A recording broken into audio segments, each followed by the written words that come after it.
you are a senior in this sport, please put S on the top right-hand corner of your scorecard. 50 and over, put an S for senior. Thank you.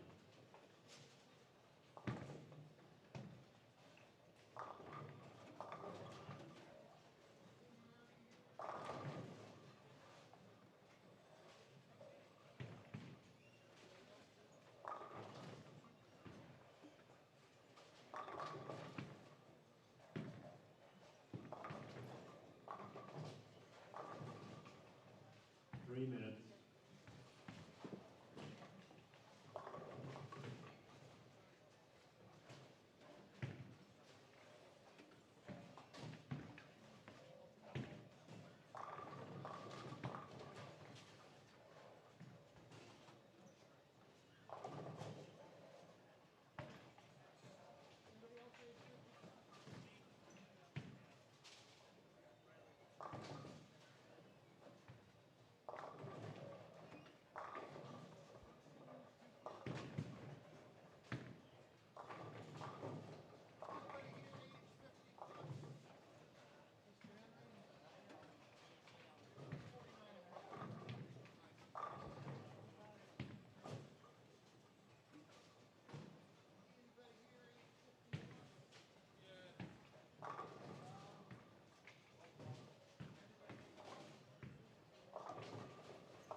Good afternoon, or excuse me, good morning. Good morning, ladies and gentlemen.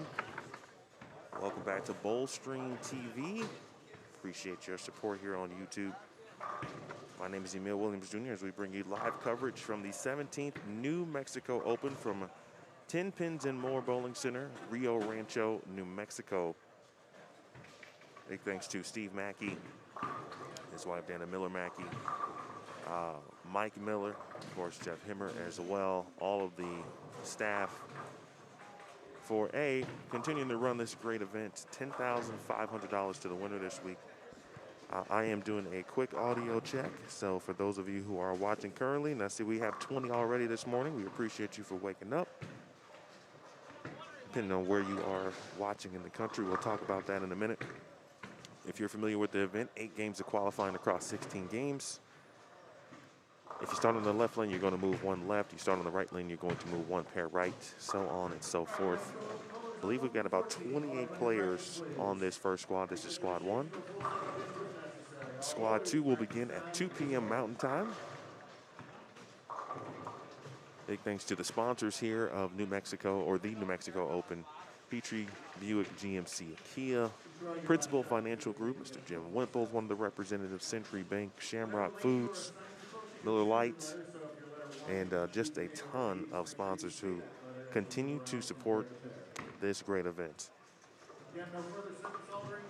Practice is complete and competition is set. I'm going to be making a few adjustments to our scoreboards here, so those are going to go away momentarily.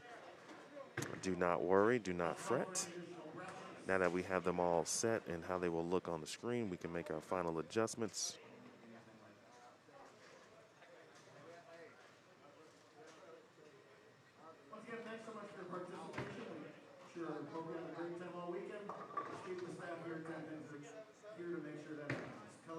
I'm going to double check who's on our pairs as well.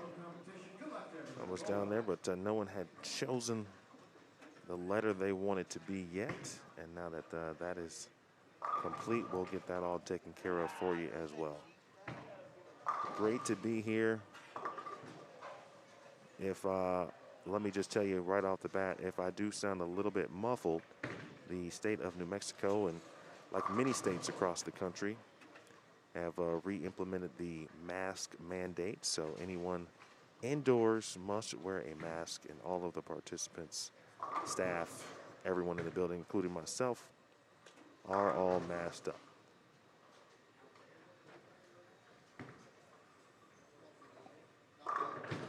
If you can hear me all right, please let me know. Just drop a audio is good, audio is not good, etc., etc. All right, I'm going to go confirm some lineups, and I'll be right back with you. My name is Emil Williams Jr. Big thanks to who I would call Bowlstream TV Emeritus, my guy Craig Elliott, Craig has been at this event for the last, I think, 4, 5 years, at least the last 3 for sure. And when I took over the business from Craig, one of my main goals was to certainly bring Bowl Street TV back here to the New Mexico Open. We are here, and the tournament is here, obviously, and not last year because of COVID. So, bowling is off and running, baby. Game 1 of 8. Thanks, Trip. We appreciate you. All right, let me go get the lane assignments or confirm them. I know Trey Ford is on lane 7 or 7 and 8.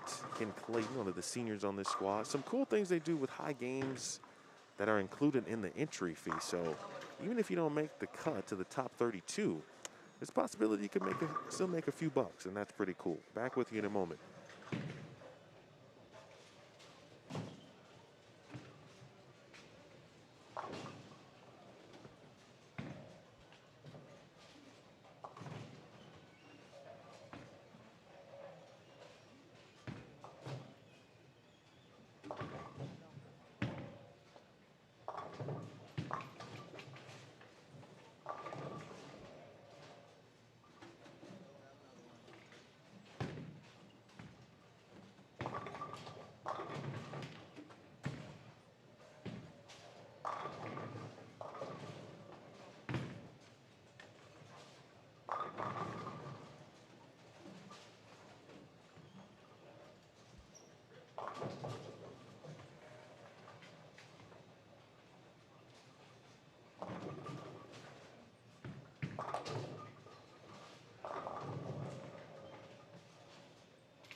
right back with you as we begin game one.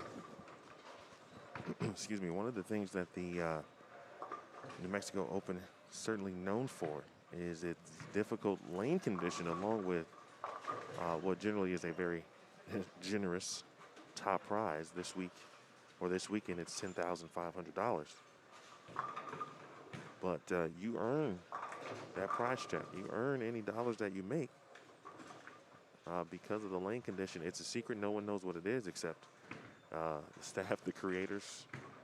But one of the good things is, if you take advantage of it, the lane condition is laid out for during the week, essentially the days leading up or preceding Friday, which is today, and the opportunity to bowl in the pattern via several sweepers. I saw some of the players taking advantage of that last night. There were several. I think they started, even began this week early as Monday. There was another practice session this morning from 7 to 8. And so a lot of opportunities if you were either in the area or you decided to come in early to try to take advantage of that. Again, squads at 9 a.m. and 2 p.m. today. And then tomorrow we'll have 3 qualifying squads. Nice shot there for Matt Ridgway. Hopefully he found the ball he was looking for. He's actually one of the individuals who did bowl last night's sweeper, or one of the sweepers last night, I should say. But couldn't find a purple hammer when he was leaving the building. I believe he said he had 2. And from what I saw yesterday, it looks like your thing certainly could be in play. I saw some people have some success playing in, and I'm talking about righties specifically. We do have a lefty right on 5 and 6 right now. 5B is Mike Riley. Here is Trey Ford, young two-handed righty, right up the back with your thing. Trying to play out to start here. 3-6-10. On 5 and 6, Ken Clayton. We'll get it. Ken Clayton is 5A, Mike Riley 5B. 6A is CJ Valencia, and 6B is Cristobal Quintana. On 7 and 8, Matt Ridgway, who we saw strike. He is 7A. 7B is Trey Ford. Good shot there. Excellent shot. That was Jonathan Lawson. He is 8D, and Henry Olivas is 8C. We'll also check in on 9 and 10 throughout the broadcast as well. And you see a little bit of Bob Dylan, 9A, Robert Edwards, 9B, Rail, and Scott McCleary. Spares will be certainly at a premium. Going to need to make those.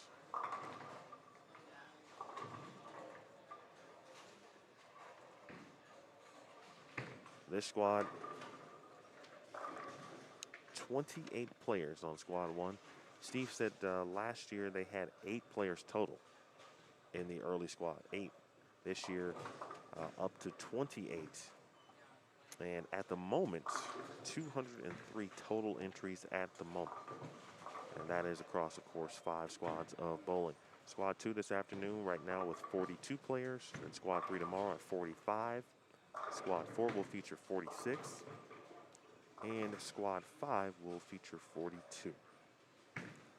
All vying to leave the highest score they can and hope that it will be good enough to be in the top 32, which is the number of players who will advance to Sunday's double elimination bracket match play.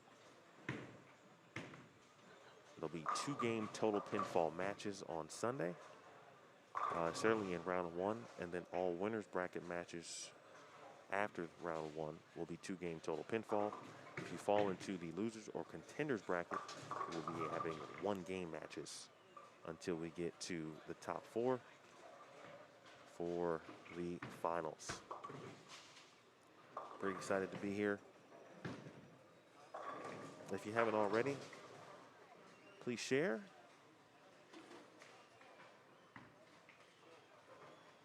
Let everyone know where you're watching. Perhaps who you're watching.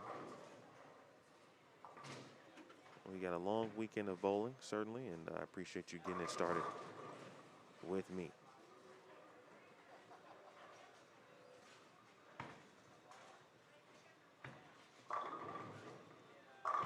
One thing I've seen so far speed sensitive. You got to be on top of your speed, and we can certainly discuss targeting, where to play, etc. But if you've got a good handle on your speed, you can make some things work. I saw some players who had a little bit of slower ball speed able to get the corner, which was very difficult to do from what I saw last night. And even circling just a little bit around 15.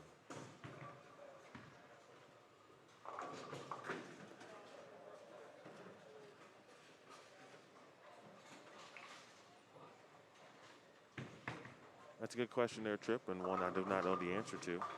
But when we have Steve will join us throughout the weekend.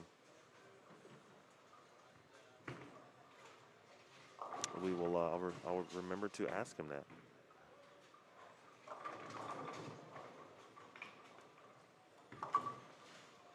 Personally, I think 32 is a really good number. Although it's easy to get to 32 from 48 as well.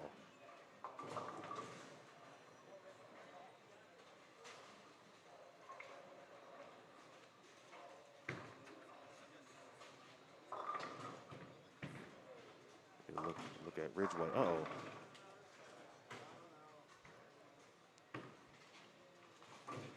I've seen a couple of those from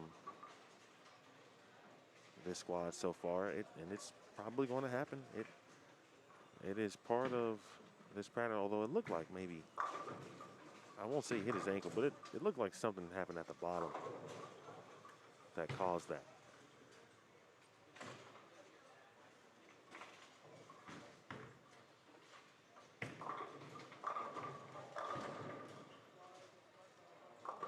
While it is a mystery, the pattern I'm speaking of, it certainly looks to be some level of flat.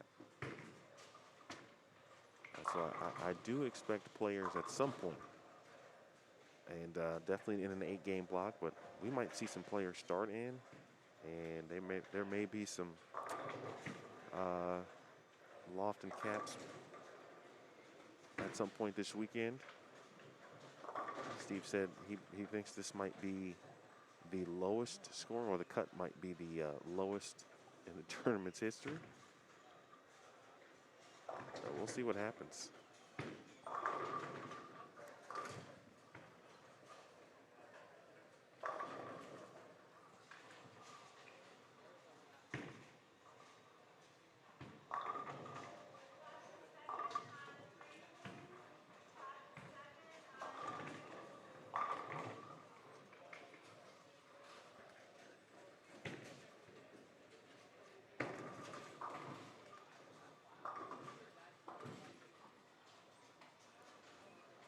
You see CJ Valencia, if you miss right just a touch, there's the possibility, obviously, of one going into the channel. That time, takes the 10-pin clean off the rack. I think that's really a real good indication of the New Mexico Open is back. Okay, a little loft there from Trey. Better shot there, CJ. Good shot. Didn't lose any count. He was on a strike.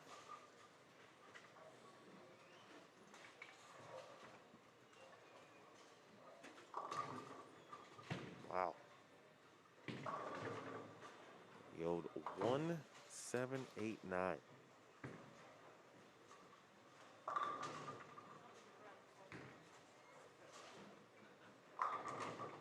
Four players to a pair as we start.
last year's tournament champion, or excuse me, 2 years ago, 2019 tournament champion, Wayne Mellinger. The runner-up there was Steve Klumpkin. Steve is scheduled to bowl at 2 p.m. this afternoon. Wayne will be on squad 4, which is the afternoon squad on Saturday.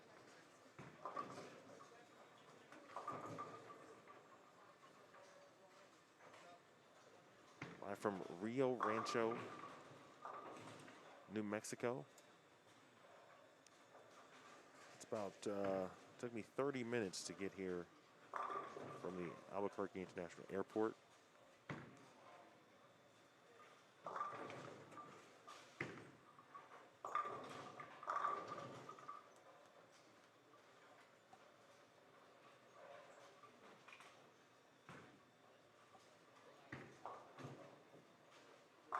If you're curious about the schedule, I should say the squad schedule specifically,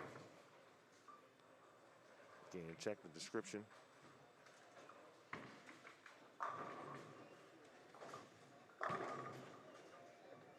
On the event itself.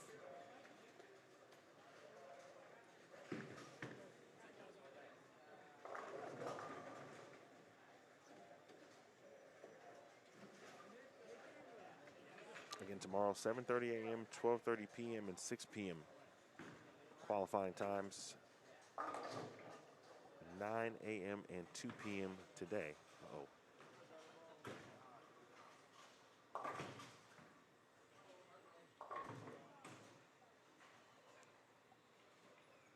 Just looking across the building, and I'll probably say this a lot, but early on, not seeing too many high scores. That may not be a bad thing. I've seen a lot of players get to the pocket, though. CJ Valencia has been one of them.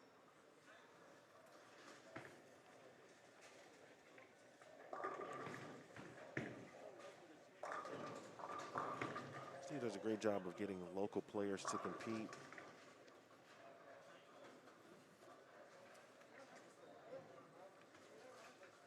Just on this squad alone, Cody Frade, Henry Olivas, Jacob Gill, CJ Beavers, Kyle Pierce, Steve Ontiveros, Joseph Jennings, Bob Dillman, Austin Jackson, Brian Chamber, Robert Edwards, CJ Valencia, as I mentioned, Dennis Helmick, Ken Clayton, Christian Rail, Mike DeVore, Mike Riley, Travis Emler, and Jerry Smith.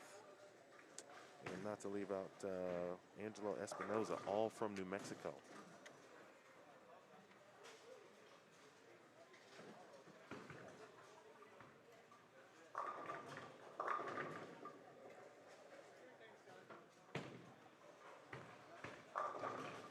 Man, this pattern really makes you think. There's going to be a lot of frustrations. How to manage those frustrations is going to be super important.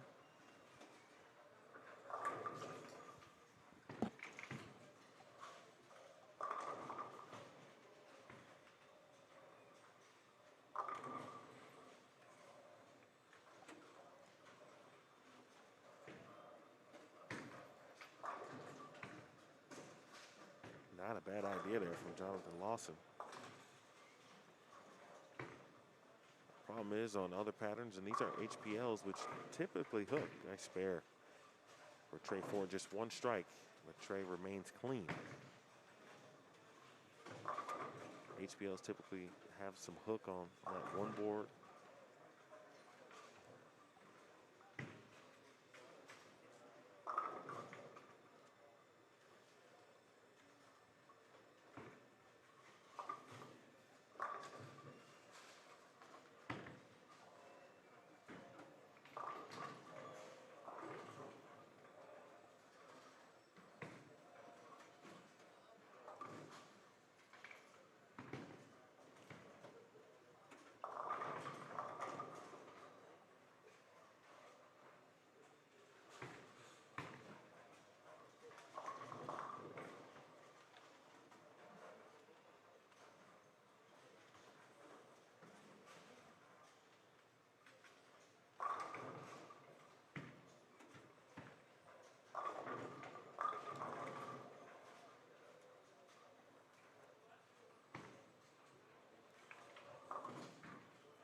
Game 1 of 8.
It's like 9 and 10 are now finishing up.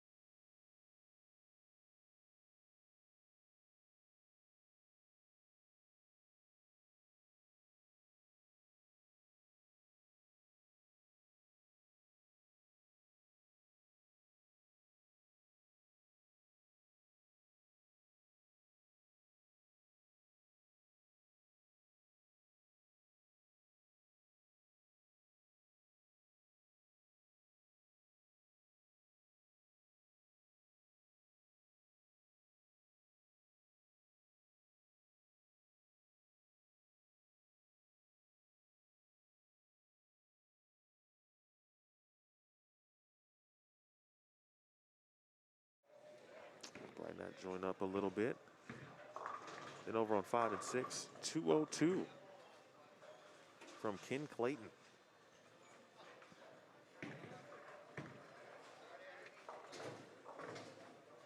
The sweeper scores this week.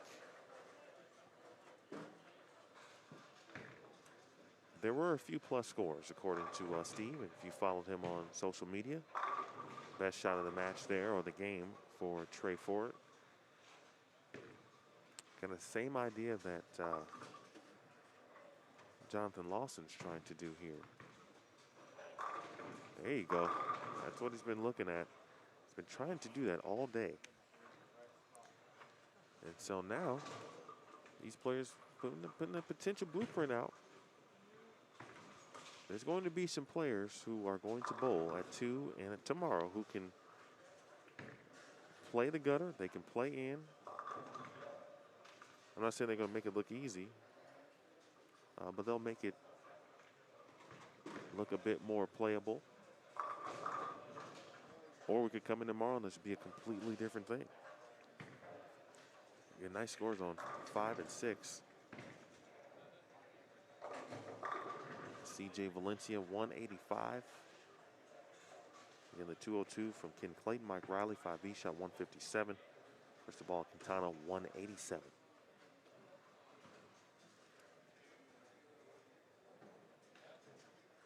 If you haven't already, please subscribe to Boldstream TV. It's up on YouTube. Make sure you got your notifications turned on so we can, or you can know every time we go live. Make sure you don't miss a minute. Thanks for waking up this morning. If you're at work, hope your day is going well. Nice shot there again for Ford. We'll see Trey again here momentarily. He will move over to 5 and 6. Make sure you hit the thumbs up as well. That's got to push a little. It does. I like players who can play together. I like seeing the gutter played. How long can they play there? We'll find out. They're trying to get to the top 32 August 20th through the 22nd, the 17th New Mexico Open. If you are just joining us, my name is Emil Williams Jr.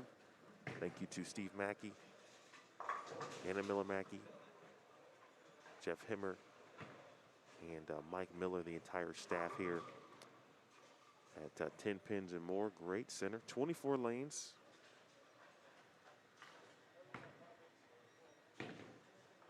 With a bar on the low end of the building. And you can see through the glass windows of the bar, you can actually see out onto the lanes. Which is pretty cool. I'm not sure I've seen, maybe once before. I think somewhere in Richmond, Virginia, there was a really cool bar that kind of overlooked the lanes. In this situation, you can have a meal and watch some bowling. Or an adult beverage.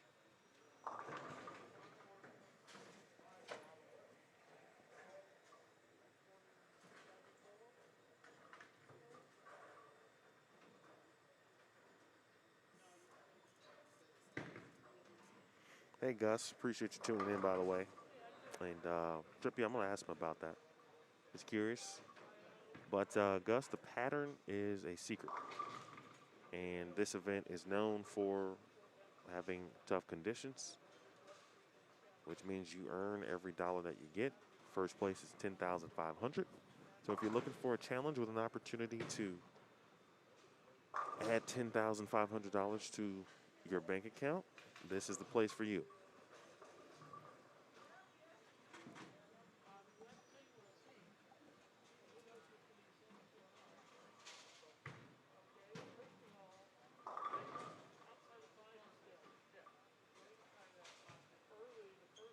Big shot here for Trey Ford.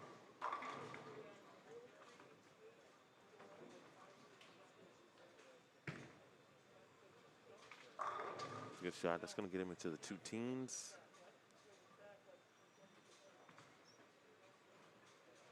I watched him a little bit last night, and I didn't see every game. But he did throw what looks to be this particular ball. I think it's maybe a pitch blue.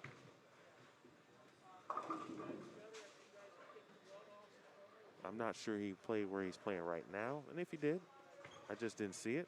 Push ball. Ooh. Good shot. Man. All right, Spare will give him 211. And that might be the high score in the building. Matt Ridgway shot 154, although he threw some really good shots, and give us some credit. Henry Olivas, 146. And Jonathan Lawson, I'll tell you in 1 second, 168.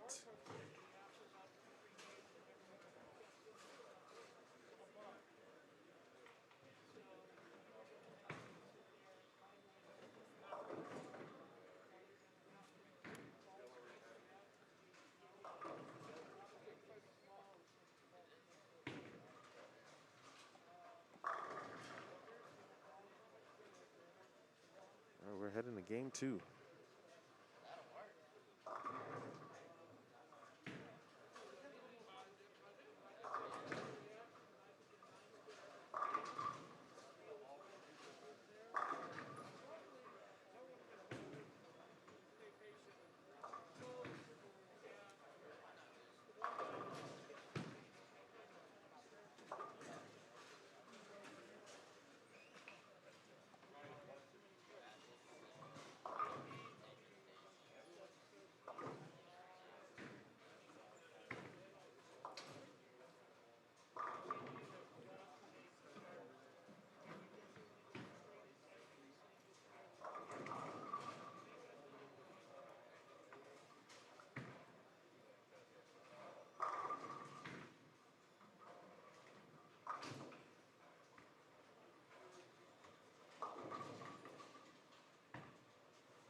So Trey Ford has moved over to 5 and 6. We welcome Jerry Smith to 5 and 6. CJ Valencia now on to 7 and 8, along with Bob Edwards. Bob Edwards and Bob Dillon. Or Dillman, excuse me. Matt Ridgway has moved over to 5 and 6 as well. We got one new player. I'll give you his name in just a second.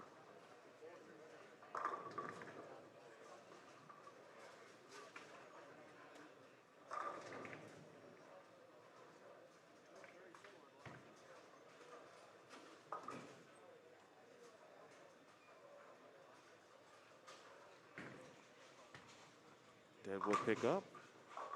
Staff has been excellent in my short amount of time. I'm having multiple conversations with Steve throughout the last couple of months. Been looking forward to this one. They went through, like many, some difficult times in 2020, having to shut down. I think New Mexico was one of the states that kind of had a prolonged shutdown.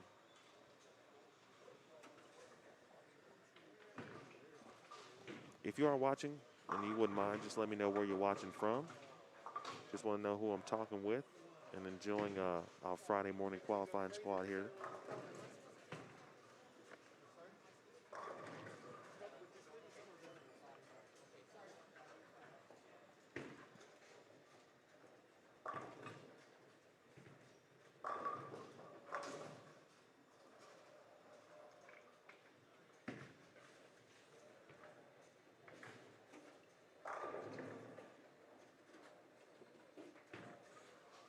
Don't forget to share.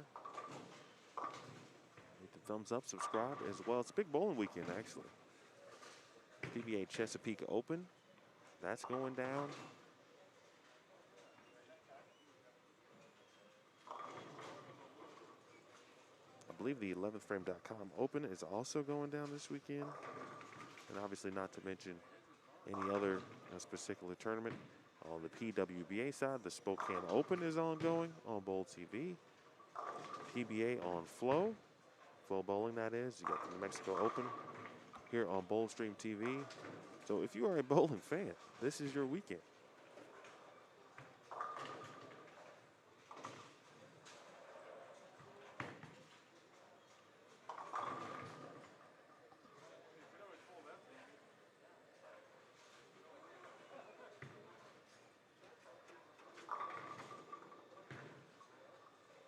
Cristobal Quintana.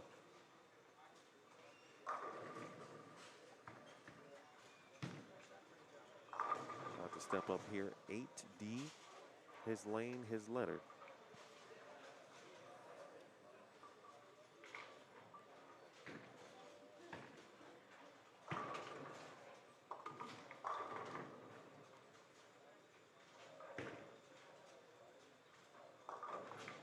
Kind of see the difference where if you try to play out, you almost have to play it right to left. If you leak it right ever so slightly,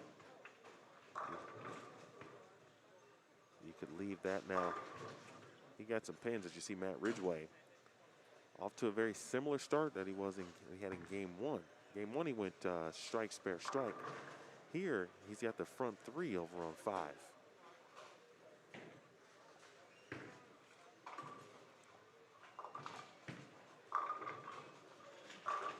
Additional prize money added to this particular squad as well. Sponsored by Principal Financial.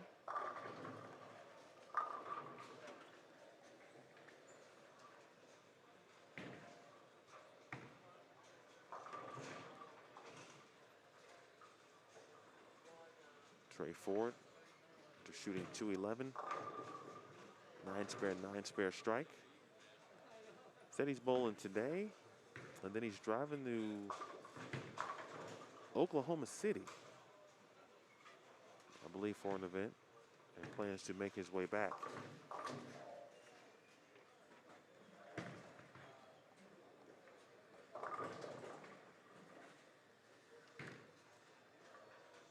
For the top 32, I told him I like the confidence.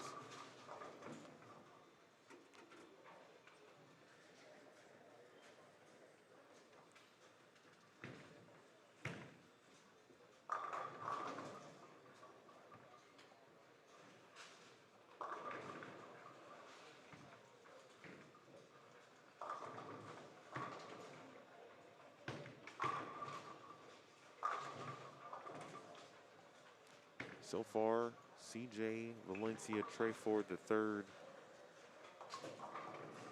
Clearly Jacob Gill, who I did not see, but he's got had the high game of game number 1 across the squad. Big thanks to Jeff Hemmer providing, score updates for me. Here after game 1, Gill shot 224. Trey Ford's 211 was second in game 1. Austin Jackson shot 203. Ken Clayton, one of the seniors on this squad, shot 202. Jim Tillery shot 202 as well. We had a couple of 190s, excuse me. Cristobal Quintana, he got to 187. All the way from Iowa.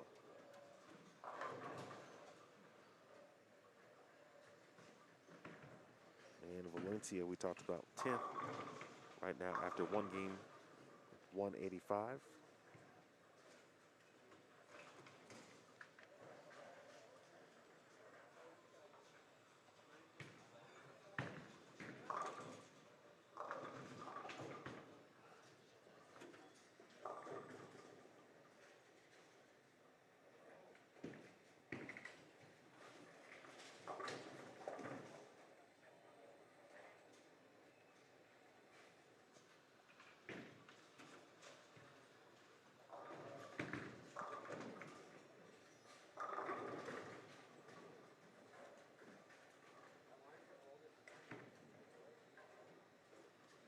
Quick update, talking about scores and pluses. We know 224 is a high game after one today. Last night, Rich Miller shot 837 for 4 games to win a sweeper. 758 cashed in 14th place. That was the last sweeper of the night.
All right, Ridgeway with the front 4.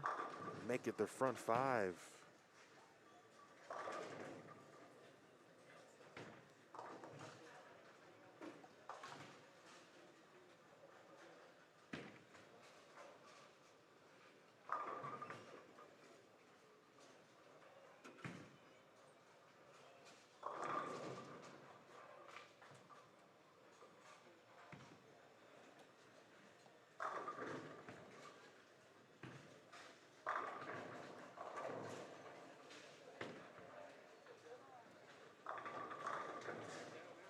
I think this particular group has kind of figured out something here.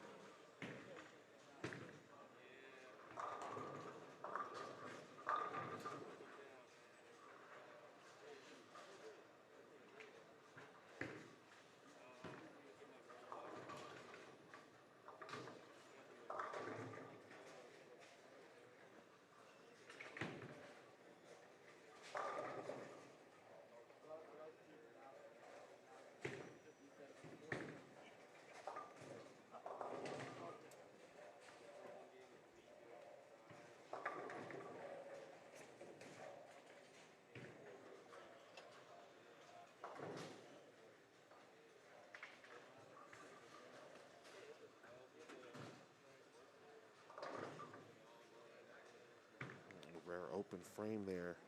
That's his first open of the day. He was clean in game 1. Speaking of Trey Ford, Jerry Smith's gonna give this one a run.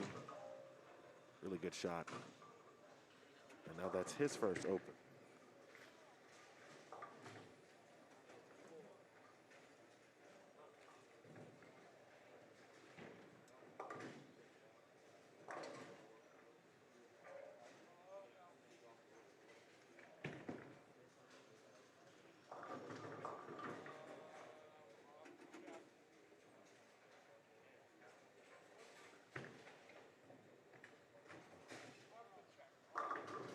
Oh, good break. Well, you need some breaks in this event. That is for sure.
The run did end for Matt Ridgway.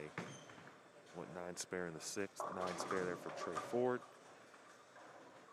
Michael DeVore with 3 in a row on 5 and 6. And the hot start there on 9 and 10. Oh, 8 pin just off camera on 9 and 10. That was a Steve Ontiveros.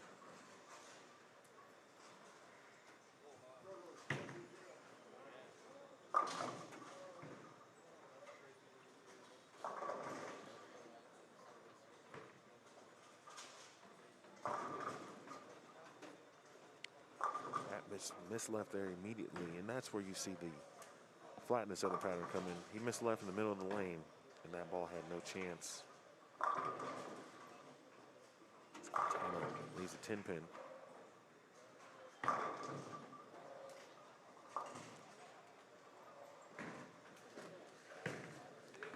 Ryan Chamber also on 9 and 10 as well.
keep an eye out for Jerry Gill.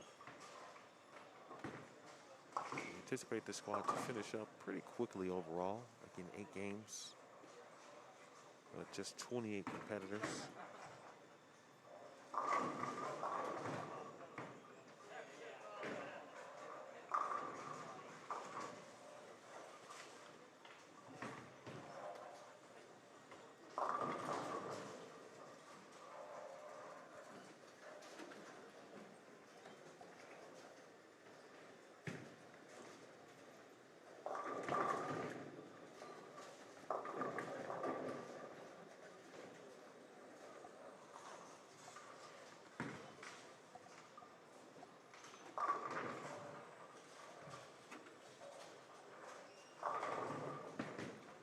Several players in this squad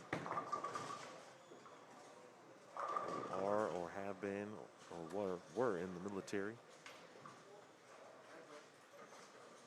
A lot of it's reflected on their jerseys. Heard some stories earlier.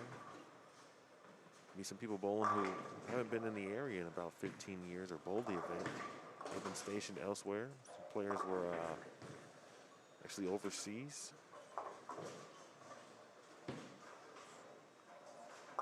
I actually saw a couple jet fighters in the area or near an Air Force base. Pretty good, I would say great mountain type views here if you've never been. It's my first time in the state of New Mexico. I've been hearing about it for a long time from my friend Brandy Silva, who is going to bowl this afternoon.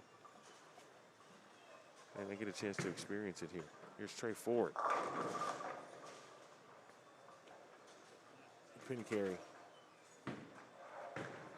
Based on what I saw last night, the carry might be a little stingy. Good shot there, Bob.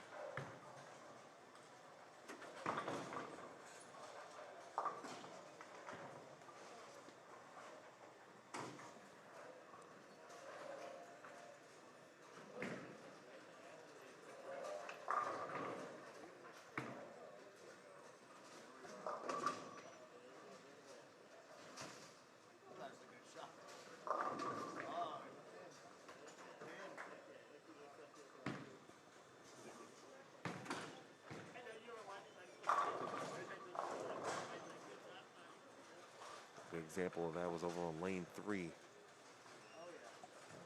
Mike Miller, or Riley, excuse me. A wobbly 7-pin that just would not go.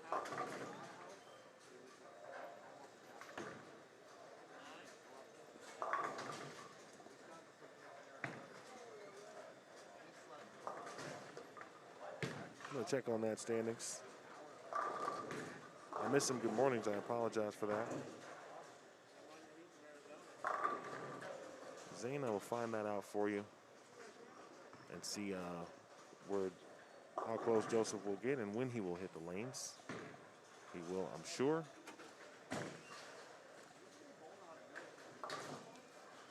Good morning to David Tolson. He watching from Las Vegas. Yeah, the PWBA was happening or is happening. And if not for this event, that is where I would be. I would have been in Spokane this week. James, I'm going to find that out. I know in previous years, Jeff has posted those on his JBT website. I'll check that out for you. I will alert our viewers and type those in, at least the top 5 or 10, if necessary, so we know who and what's happening throughout.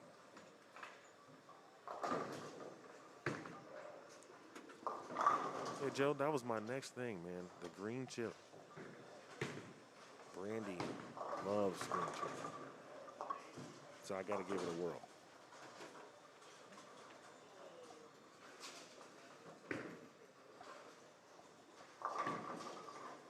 Chad's been here throughout the week.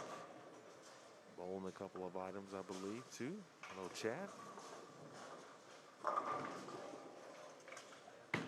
Of the sweeper I watched last night while I was setting up, really good shot there from Quintana. The term or the phrase hit or miss is really came to mind when I watched Urethane go down the lane. But at the same time, watched a few shots of it this morning. You know, I think it all depends. Maybe you can get away with for a couple of games, maybe not. At Ridgeway, though, an opportunity for 267. First shot, 10th frame. Oh, push, get a break. Oh, my God, he got a break.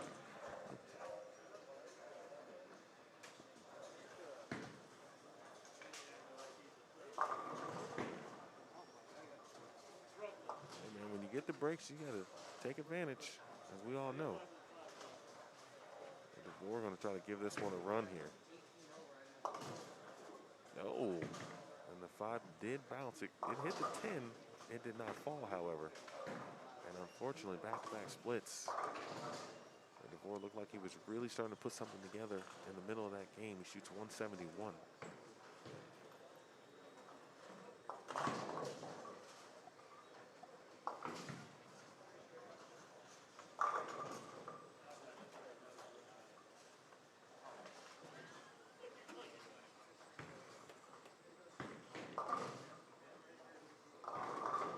Gill opened in the 10th frame. He shot 214, did Jacob Gill.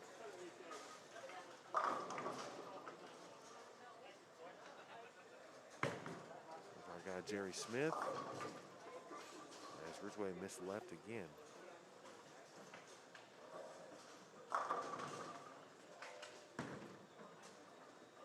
But if he makes the spare, it'll be very nice at 253 after the 154 start with a near century improvement.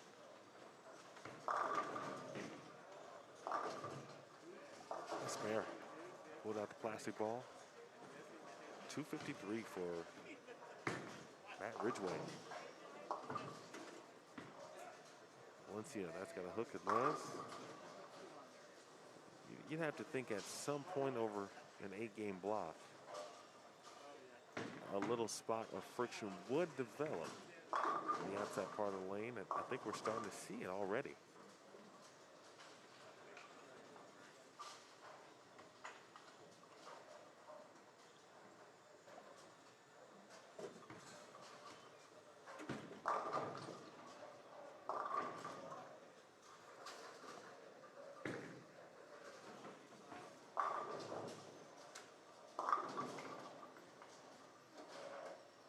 In the books with 165.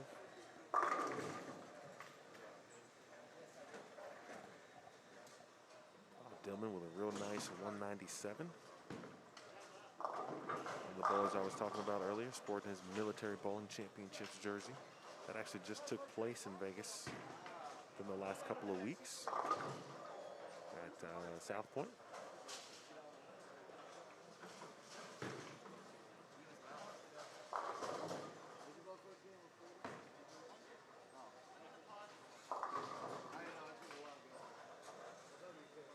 Had a really nice start with 187. Boy, struggled here on 7 and 8.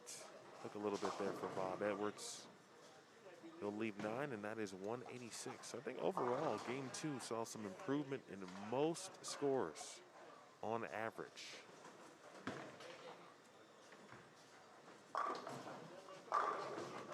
There were a few more strikes. The pace seemed to quicken up just a little bit as well.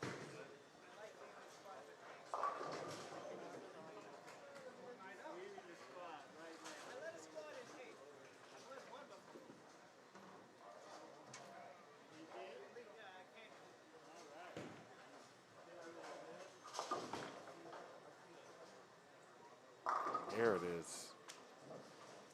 There it is for Cristobal. Hopefully he can take that, save it, hold it as he moves over to 9 and 10. And we will move into game number 3 in just 1 second. It won't take too much time because players are ready, already making the moves to their new pairs. Looks like Steve Ontiveros, Mike DeVore will join us. Bob Edwards is going over to 5 and 6. Jerry Smith is going to join us here over on 7 and 8. And I'm going to go check on. Hey, Roy. Sure, Eddie. I can turn that up for you. I appreciate that. In fact, I mentioned this earlier at the top of the broadcast, but if I do sound a bit muffled, it is because I am wearing a mask, but I just moved that a little bit closer to me, so that should be good, hopefully, for all.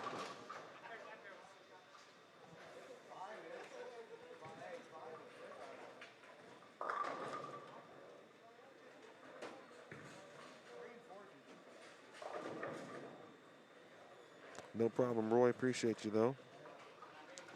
The pattern is a secret, unknown to the bowlers. It's been out throughout the week, made available to participate in various sweepers if bowlers were able to make it out.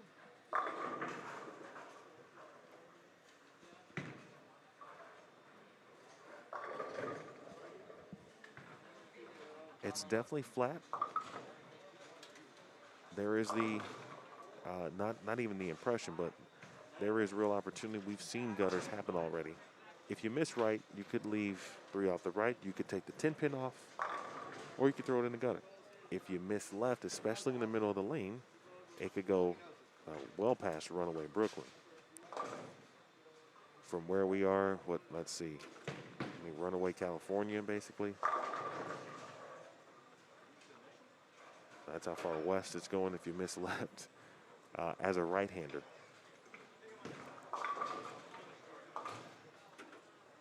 We had a couple questions about urethane. I think it really just depends. I think it does work, or it can work. I don't think it's completely off the table. Trey Ford has done a pretty solid job with it thus far.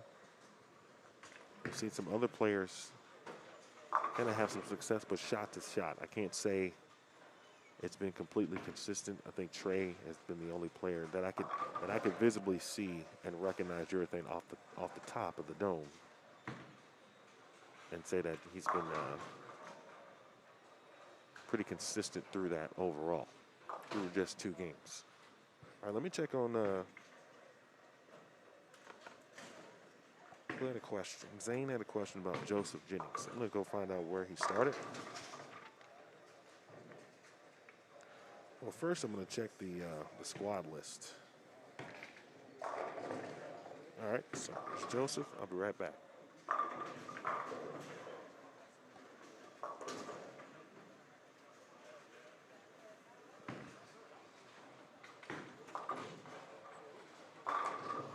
And when I get back, Joe just made a nice point.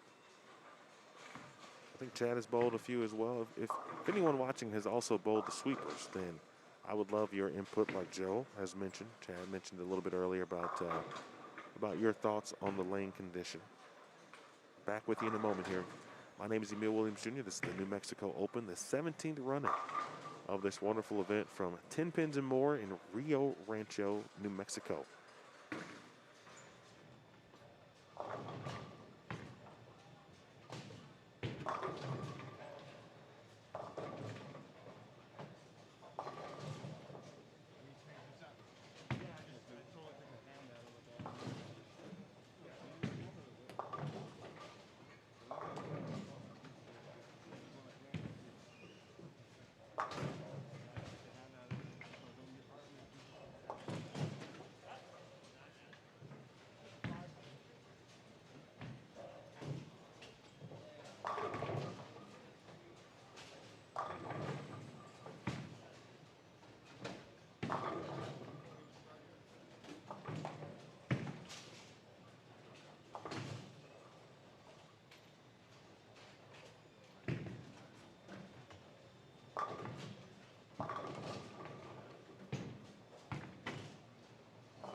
Okay, question about Joseph Jennings. Looks like he has made his way down to 9 and 10. Well, we'll be able to peek in on Joseph and that pair throughout. He'll also obviously join us on 7 and 8 momentarily. And he'll also be on 5 and 6 as well. I'll tell you the one thing about 24 lane centers, or first of all, they're pretty rare, I would say, these days. And second, when you are live streaming, you get an opportunity to see just about everyone in this situation because it's not as many lanes in play, specifically for this squad, too. There's only 28 players, so everyone will hit the live stream multiple times for some.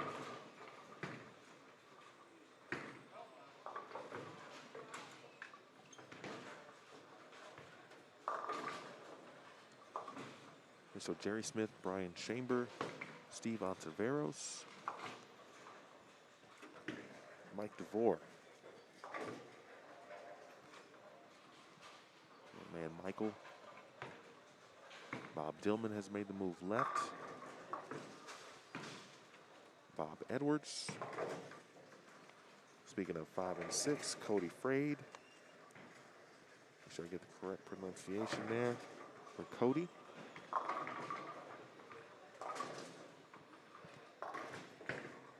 Updated scores and standings after, oh, that just made me realize that I need to ask Jeff about online scores. Okay, Jacob Gill has gone 224, 214.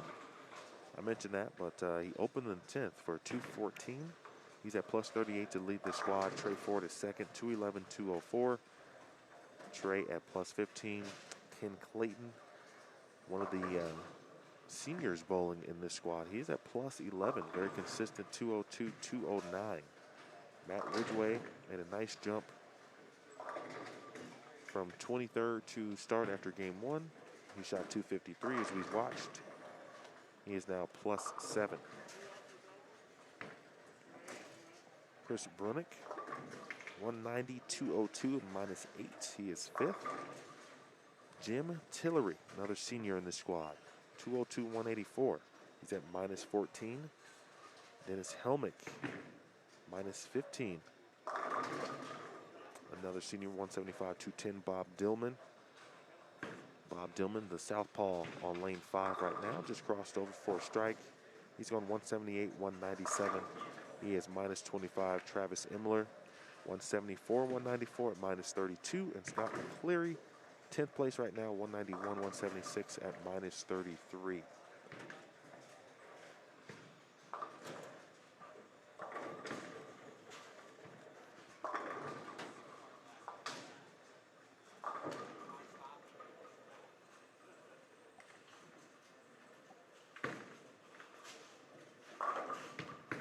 Good stuff in the chat. Appreciate you guys chiming in. For those of you who may be experiencing me for the first time, I am an interactive type of broadcaster, if you will. So I thoroughly enjoy talking to those of you who are watching. And if you like to comment in the chat, I'm always up for a conversation. Especially in sometimes unfamiliar or new surroundings, which the New Mexico Open is new to me this week. So I am learning on the fly, but already can see why it's a great event and why you earn every penny. Here's Cody, looking little.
Similar start here for Brian. He had the front four on 9 and 10 in game 3. Or game 2, excuse me. Good shot there for Jerry Smith. Jerry's out watching the last sweeper last night. Not sure if he had competed prior to that. But I appreciate him. He was wanting to know where and how to watch.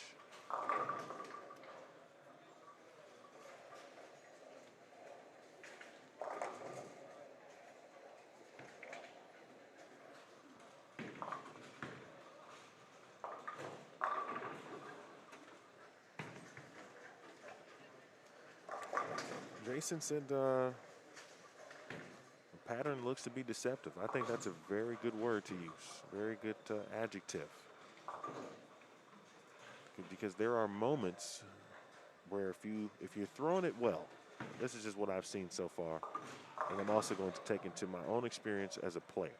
If you're throwing it well, then sometimes a lot of the other stuff doesn't really matter, right? Because you're throwing it well, so you can repeat shots, and so no matter what's on the lanes, you feel that you'll have a chance simply because physically and mentally, for that matter, you feel good.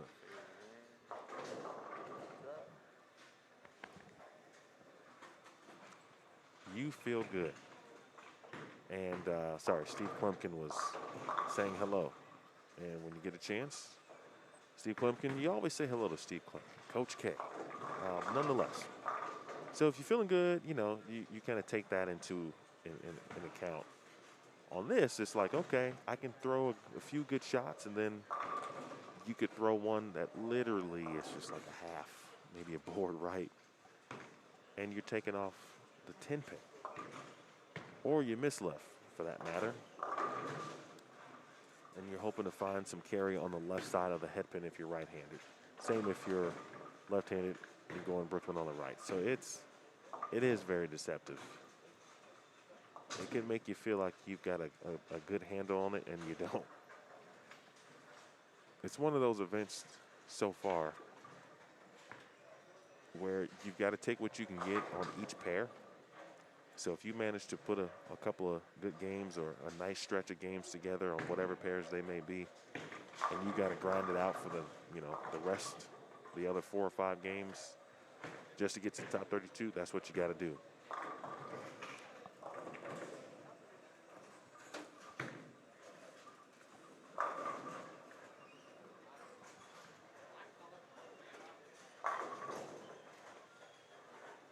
But it's clear Jacob Gill, and Jacob is currently on, I think he's on 9 and 10. Take a peek over there at something in 1 second.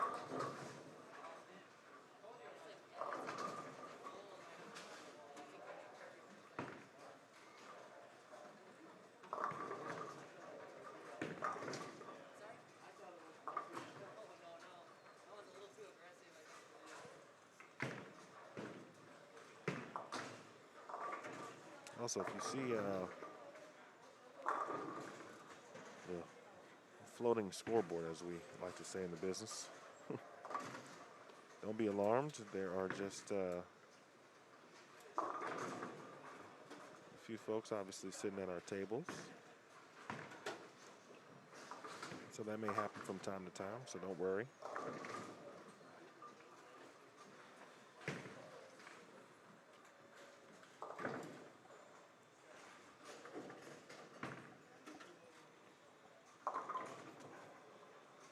That's a good example of what I was just talking about. I mean, Brian, very good handle through 4 frames. But there's that one frame where it just kind of creeps up on you.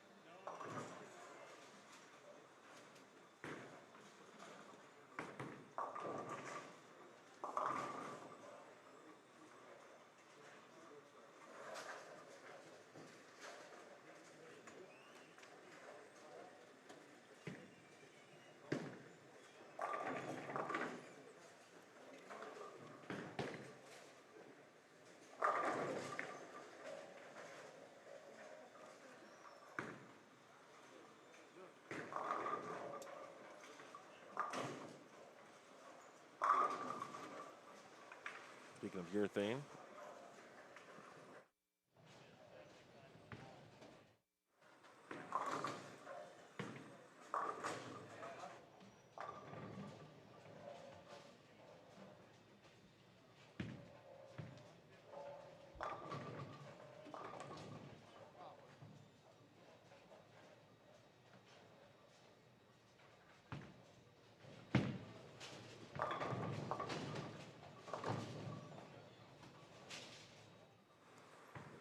just saw Michael DeVore. Uh-oh, pardon me. My apologies there. Kind of the frozen rope with his urethane though. You're seeing the ball read a little bit with Trey Ford when he's throwing urethane. Here's Chamber.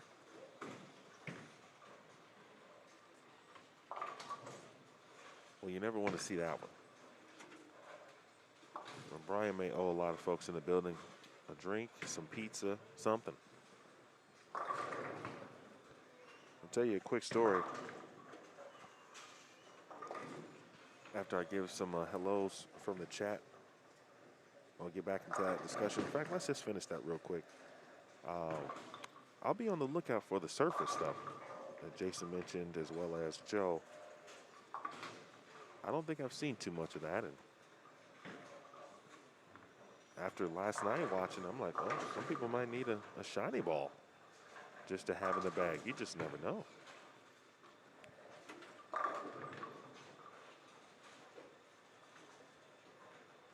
Quick three-bagger for Michael DeVore, too, by the way. So he's had some splits this game, but he tends to rebound nice. And that's not easy to do, especially on a tough condition where, you know, sometimes it feels like you're bowling in a phone booth, right? You don't have a lot of area to play with. You almost feel like you got to be perfect every single time because there's no area down lane or even the front part of the lane for that matter. If you miss in the fronts, it can be difficult to get back on the train, and Michael has done that. All right, Jerry, I am not going to be in Longview. Shout out to Trey, but they had decided on trying something new in regards to their streaming plans for this year. So I certainly hope everything goes well. Wish them nothing but the best.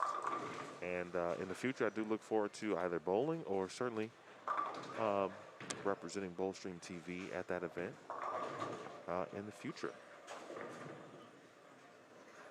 Ben, hey, my man. Good to hear from you. Hold on, Ben, are you on the roster, bro? Let's see.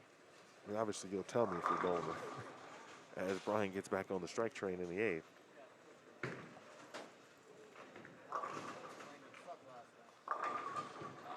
I appreciate you stopping by. Please share, everyone. Let them know. Let your friends know what you're watching, where you're watching. Thank you to Ms. Ortiz for checking in. You know, CJ has bowled pretty well today.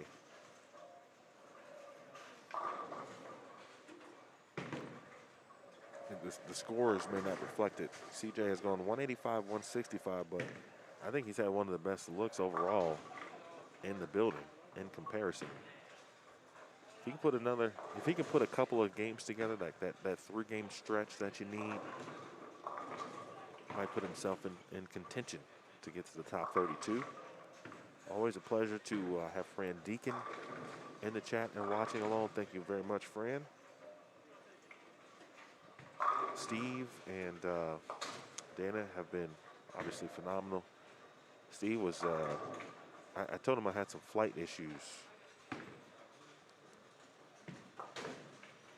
As Steve Mackey I'm talking about, that is Steve Ontiveros, who just connected on the 5-pin.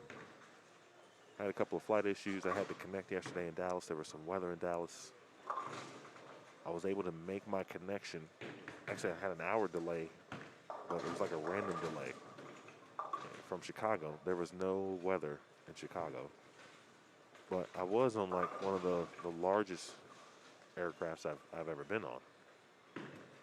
So I'm not sure if there was just, you feel like you get down to that standby list if you're a gate agent. But all of a sudden, generally you can only get like 5 or 6 people right on the standby. But you could fit like another flight of standby folks on the plane I was on the way to Dallas. Folks just kept getting on the plane.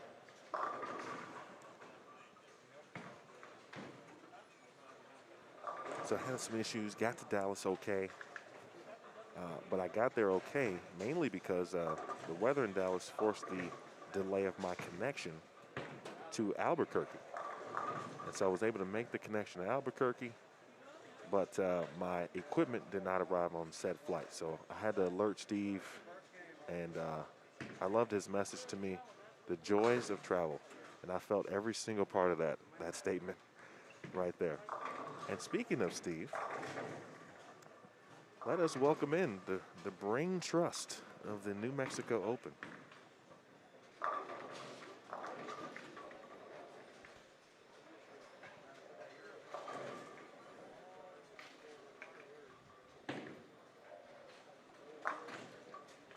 Hi. Well, Emil, lovely to meet you. Absolutely. I talked about the joys of travel. I remembered the 4 million air miles that I've done for AMF, and when I was a bowler back in the 60s and 70s, all over the place. I used to love to go to Singapore and Malaysia. I bowled in all sorts of unusual places over there back in the day, and it's nice to be situated in one place. Even though we've had our share of issues with COVID, here we are. We're wearing masks, and that's okay. It's better than the alternative. Absolutely. And obviously you would have taken this last year as well, Steve. But, you know, talk about the response to the event. It's always a great event, a coveted event on many folks' schedule. And you had to, unfortunately, forced to take that year off. But looks like you're back running and like you never missed a beat. Yeah, never. Well, the bowlers haven't missed a beat. We had 196 in 2018, 196 in 2019, and it looked like it was going to be a huge field had we been able to hold it last year. Of course, the Pro Tours were not on, so that gave us an opportunity to pick up a lot of names and deposits, actually, and full payment from the guys and gals that are now currently touring all over the country. I think the men are in Virginia this week and the women are over in Washington State. That is correct. So we lost quite a few there, but we're going to end up at about 202, 203 entries. It'll be more than last year. We pay 1 in 4 here, so it looks like we'll be paying 50 or 51 places, and you know, that's pretty good value for $270 entry fee. I would say so. Even this morning you mentioned the opportunity to make some money, like squad to squad, like high games, things that you guys don't that are kind of part of your entry fee. How did you kind of come about with that idea? Yes, well, we have a really good sponsor. He's a league bowler here at 10 Pins, Jim Wemple. He's a principal financial group worker, and he put a lot of money in, and he ended up adding $1,000 for this squad and squad 2 for the top 5 scorers. So even if people don't do well, even if they don't make the cut, if they finish in the top 5 here, they're going to cash. We've also got $60 on every one of these 7 pairs of lanes for the high game in the squad, and we'll be paying that out all the way over the weekend. That'll be about $3,000 extra money there. In fact, I remember a friend of mine, Bob Peterson, last year. He had a dreadful 7th game. He was at one end of the house. He had to move all the way to the low end, and shot 250 the very next game, and won $60. He was just thrilled. It was like he'd won a Christmas gift. Well, here's a pretty good game here for Jerry Smith, and his wife Christina just performed in a female bodybuilding contest in Nevada, Las Vegas last week, and won 4 or 5 medals. So how about that? I think Jerry's trying to do well here. He's had a clean game, and I tell you, having been here since Monday, looking at the sweepers and the other things, a clean game is like, you know, you've just scratched a winning ticket in the lottery or something. 222 for Jerry Smith, so it's a good game for him. We have 4 over after the first 2 games, and a lot of people are kind of surprised even about that. Jacob Gill, the current leader before this game. Let's see what he's going to do. He can get a double on lane 10 here for 2. No, 196, so he's still going to be well over. Good young man, bowled in our Sports Shot League here at 10 Pins for a couple of years.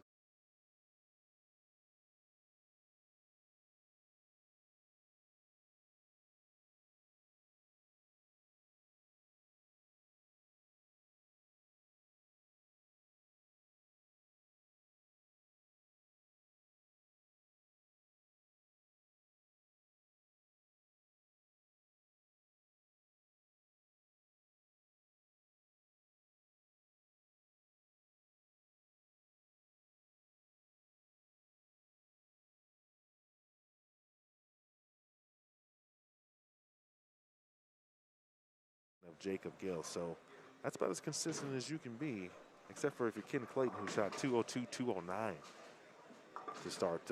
And in trouble in this game is on lane 1. He just picked up a washout to help keep him out of the toilet. You got that right. We had a couple of people. Jerry Smith was one of them who I just hate. I hate when the head pin wraps around the tin when you're trying to make a washout and it just doesn't hit the tin. I just think that's one of the most horrific breaks in our sport.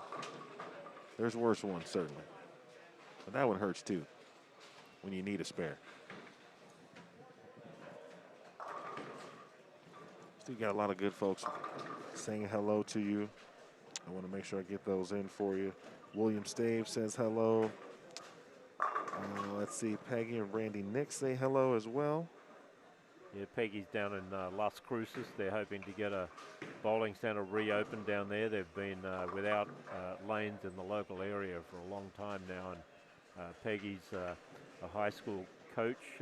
She coaches Las Cruces, and they came up and bowled our high school state tournament here in February. It's normally a 16-week season counting practice, and this year we had a 1-week season because of COVID, and all we had was the state tournament. She brought her team up. They're all rookies, and she just loves coaching, and she's a great woman, a great teacher, and we love you, Peggy, and look forward to seeing you again when the season starts, supposedly the first week of October with practice, and then the state tournament will be in the middle of February. How long does the high school season last? Do you know? It goes October, the first week of October they can start practicing. The first tournament in New Mexico is the first Saturday in November, and then the state tournament's the middle of February, normally. Okay. And we've had as many as 63 schools in a weekend event over 2 or 3 different squads. Sometimes they even get the kids out of school and let them bowl on the Friday, like other sports. So it's quite important to build the sport up here in the state. Jacob Gill is a product of high school bowling, and he's leading this event.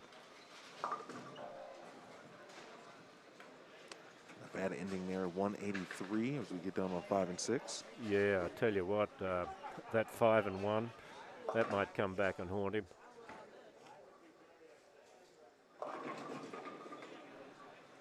Yeah, count's going to be very important. Yeah, a pin here and a pin there. In fact, last time we held it in 2019, we had a 48th place tiebreaker required on the Sunday morning, and Ramsey Baserto of California beat Marty Bedford of Texas, formerly of New York State, 220 to 210 to snag that last spot when we took 48 a couple of years ago. That actually brings me to a question that someone had to start today. And I said, I knew you'd be on at some point, and I was going to ask you, how long have you taken 32 to the double elimination? And it sounds like you've also had 48. Yeah, we've taken 32, and we change as often as we see our picture in the post office, I guess. Yeah, you know, 48 was nice, but it was kind of problematic in a 24-lane house. We're committed to a consolation tournament for those who don't make the cut. And so, you know, we change our minds from time to time. The 32 is going to be workable. We've got a 32-person draw. And, you know, we're paying down to 50th or so it's not like they're missing out on anything. Sure.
the cubic or AMF synthetic approach because it's a little more consistent than the other products on the market, slide-wise, particularly in humid or hot climates.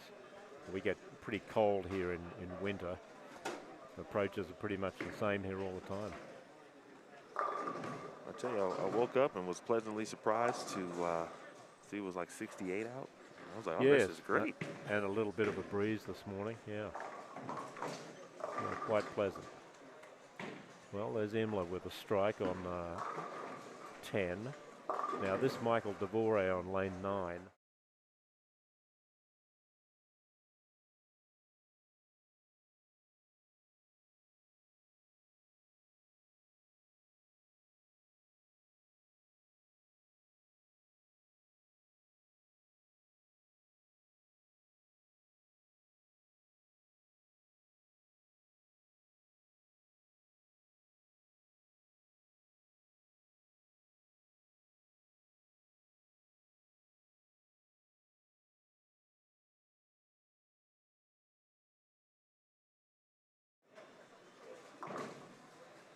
Lots of missed spares. They're going to be, look at that. That's four for 4 misses on reasonably easy spares. Here's our leader. I'll get a chance to see Jacob Gill here. He's going to enter your screen. We are in New Mexico. That could have been a Roswell line right there. Take me to your leader. We're right here on lane 8 and 7 with him. He's getting a motion that no one else is really getting.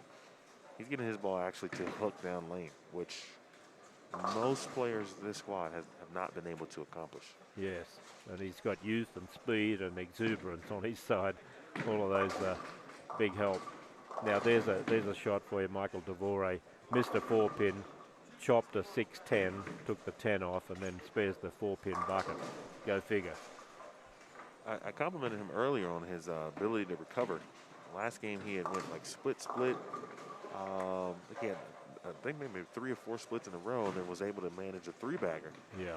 But whenever he had experienced some rough stuff, he was able to bounce back immediately, which is sometimes can be difficult to do, especially on hard patterns. Devore.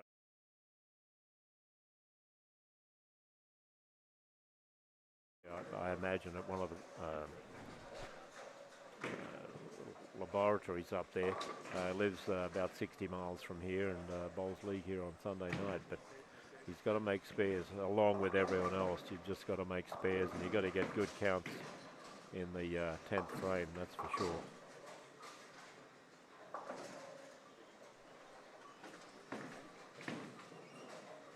Well, we can have a look now. Gill coming up on lane 7. Let's have a look at that motion on the ball. See if this two-hander can show us what he's doing to get pins. A lot of speed on that. Didn't quite make the turn. I like his game. How old is he, you said? How old? Yeah. Jacob. He'd be about 22 or 23 now. Oh, yeah.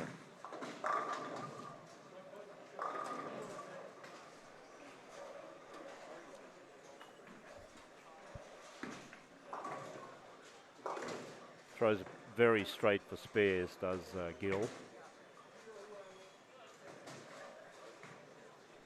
The gentleman on lane 5, I believe, no, I caught him this morning in a practice session.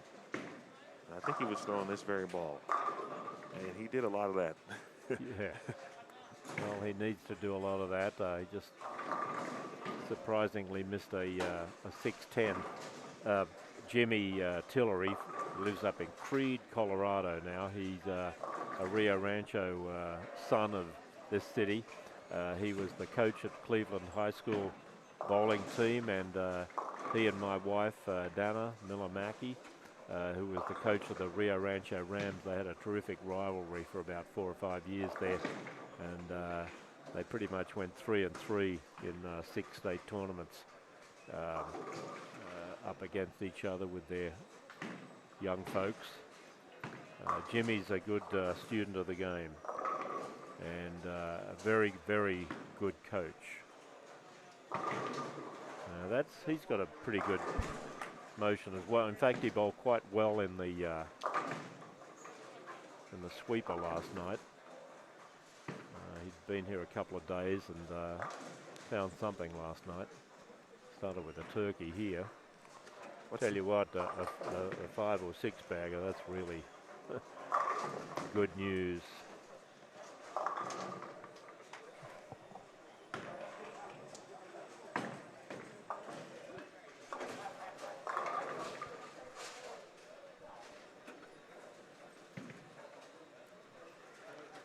That's be Chris Brunick. Okay, after 3 games now, we've just got the update from our tournament director, JBT Tournament Director Extraordinaire. Jeff Hemer comes in every year from Washington State to help us out with this the last 4 or 5 years, and we're grateful for his help. Jacob Gill now the only one over 34 after 3. Trey Ford shot 184. He went to 1 under. Dennis Helmick 175, 210, 209 for 594. And Jerry Smith's in 4th with 586. Brunick has a turkey and 575. So he could get back over the card after this game.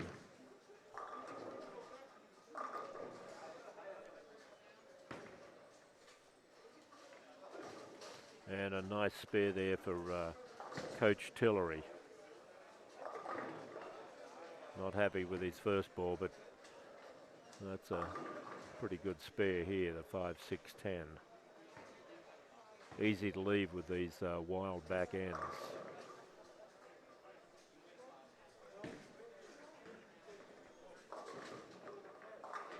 Here comes Gill. Onto your screen now. Got away with it.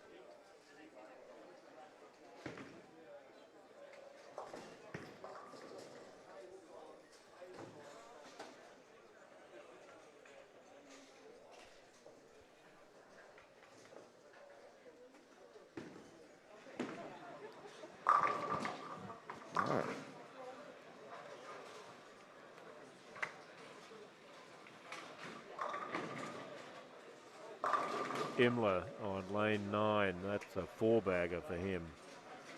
He was only 48 under, he's now 20 some under. That'll move him up the standings. Dennis Helmick with a double down there, he's 3rd at the moment. And needs 1 more to shoot a small 2. These are brand new pins, incidentally, Emil. We buy new pins every October. These are the heaviest pins in the state of New Mexico. Cubic or AMF. Used them for years. They're high quality pins. They're made in Lowville, New York. And I asked Wayne White, who runs that Cubic or AMF division up there, please send me the heaviest glow pins you've got. And they last longer.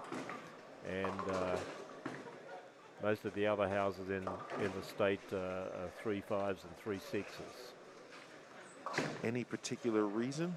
Yeah, they last longer. Okay. And we're a fairly high lineage house compared to the national average. We do about 10,000 games per lane per year. Wow. I think the national average is just over 6,000 games per lane per year. So you know, I need something that's going to last a while. We've got Brunswick A2 pin setters here, and if they're not well maintained, they can tear the pins up as well. Well, Brunick opened to 4th. That's too bad. He's had a good start, though. How long have you guys owned this? Since December of '99, a date that shall live in infamy. Okay. I got you. I didn't think I'd ever be managing a single unit again, I can tell you that. My last job with AMF was supervising 71 centres in 11 different countries. So the last time I'd managed a single unit was, goodness, back in May of 1980 was the last time and I pretty much run this place like that. Bowling centre in Sydney, St Leonard's Bowl, was a 32-lane house. We had, counting school bowlers, we had 2,300 league bowlers in the place. And every Sunday I had a tournament for 12 years. I had tournaments for 12 years. We averaged 50 lines of bet on Sundays. A fabulous centre. Didn't last that long. After I left, it closed about 4 or 5 years later, and I'll tell you what they put up on that 32-lane bowling centre site was a 20-storey office building. It's on one of the highest points in the Sydney North Shore suburbs. Well, that was a good spare by Jerry Smith. Absolutely. I think it was the 210. Yeah. He made on 9 and 10. Yeah. Rooney. And kept him alive. He's 104 in the 6th. That spare in the 7th. This guy, Kyle Pearce, got a nice game. Oh, that was good. He's in a bit of trouble here, 180 odd. He's got a good game. He finished second to Devore in that sports singles league here that finished last Sunday. And he also averaged 200 on that sport shot.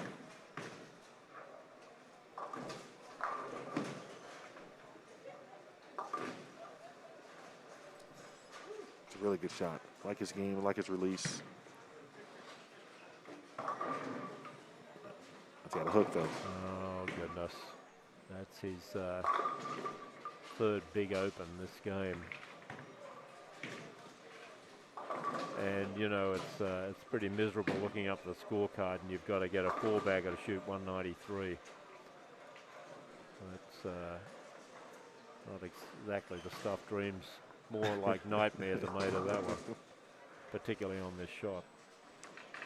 There's Imler missed a single pin and now through the face. Easy to do. 4-bag.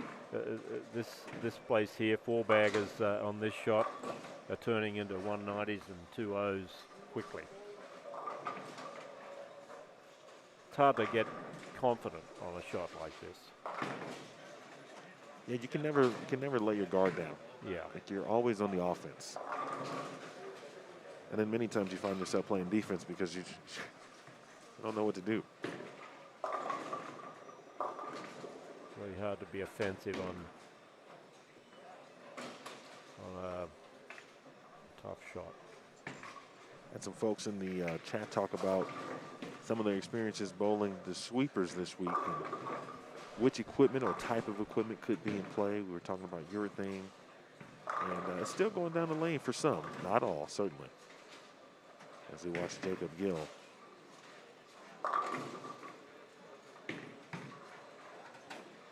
Key to his scorecard right now is he's clean. Very similar to Trey Ford in game 1 on this pair, who had 1 strike through about 7 frames, but he was clean. He had made every spare and went on to have a clean 211.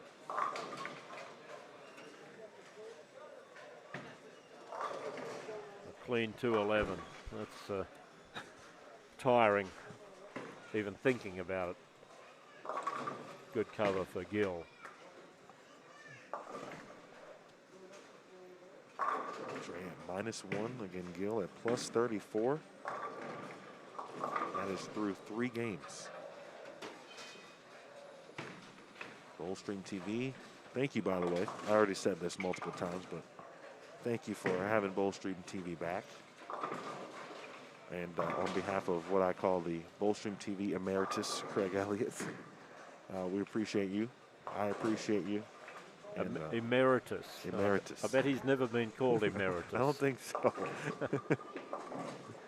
He had a picture on Facebook last week, and he was standing there with 3 terrific legends of the game, including Johnny Petraglia. And he said, "I don't know what I'm doing in this picture, Craig. I think you belong in that picture, mate. You've been very supportive of the sport, and we wish you all the best."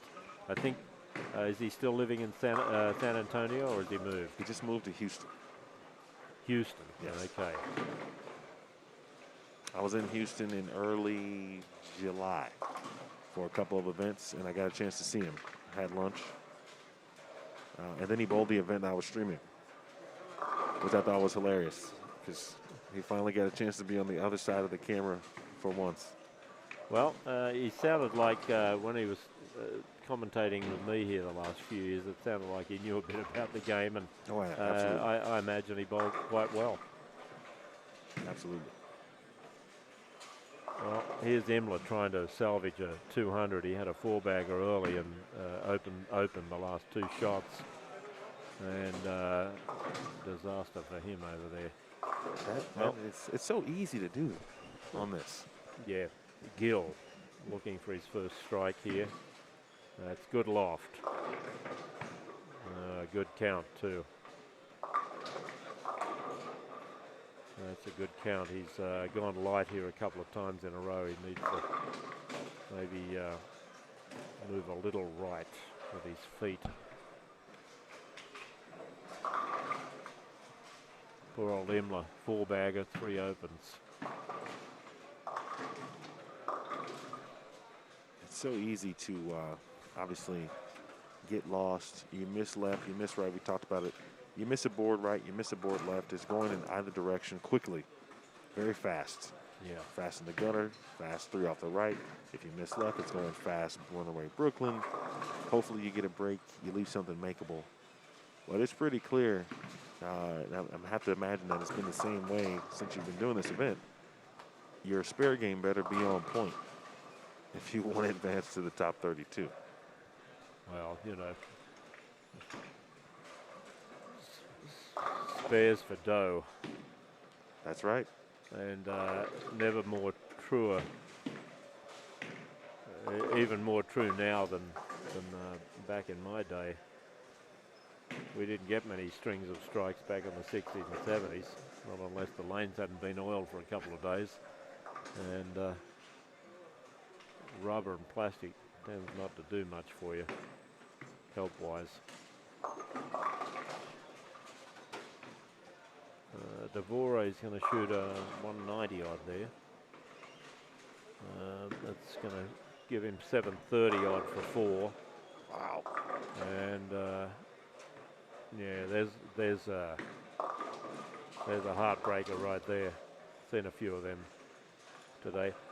Lane 7, even in league on a house shot, lane 7 seems leave a lot of 8 pins, and I've had the mechanic check it on numerous occasions. He said, no, they're right on spot. Sorry. Hashtag team no 8 pin. Eight pins do something to me, Steve. Like every time I see one, it just kind of, a part of me just withers away. And I'm hoping not to see too many because I'd like to make it through the weekend. Yeah, I imagine some people see a ball return take off too on cold 8 pins. Well, hopefully not here. Better not here. We don't put up with any shenanigans. We don't let them drink alcohol while they're trying to qualify either. Oh, okay.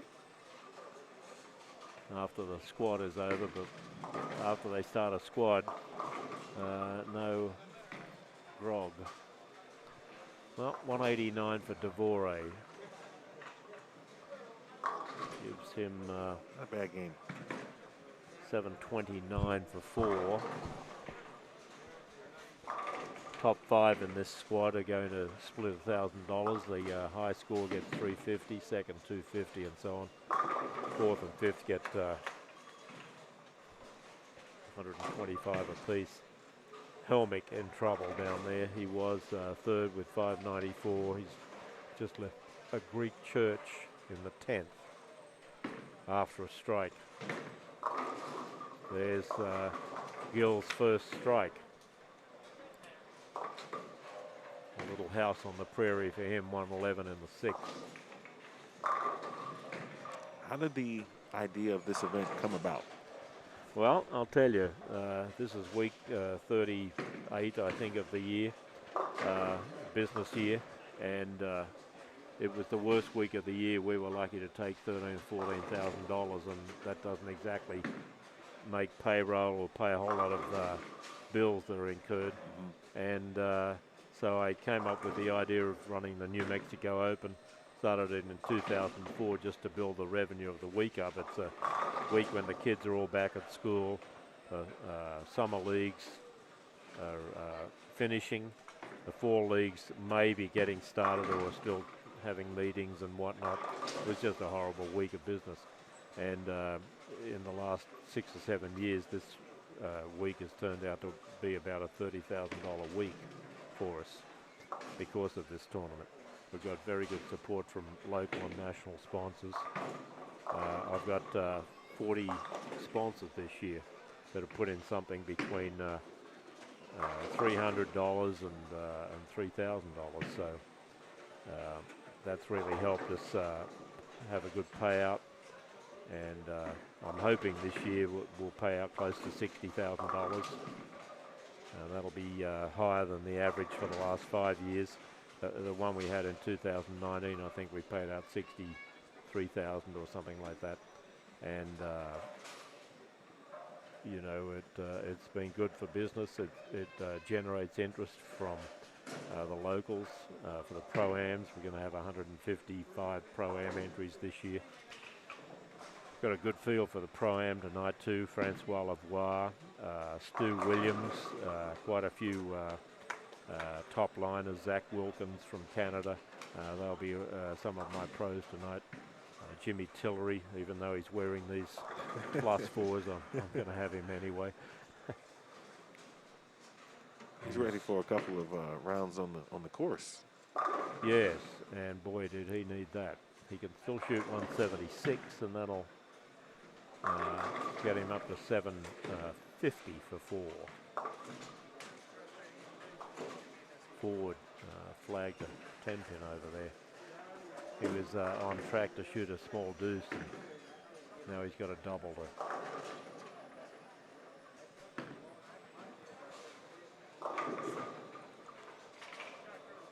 hit him light and watch him spray. That was the same shot. Gill's had a double with that. Excuse me, especially on that left lane. Chris left that 8-pin on that left lane 7, so you can get to 211, get to 2 teens, double a 9, and take every pin you can get.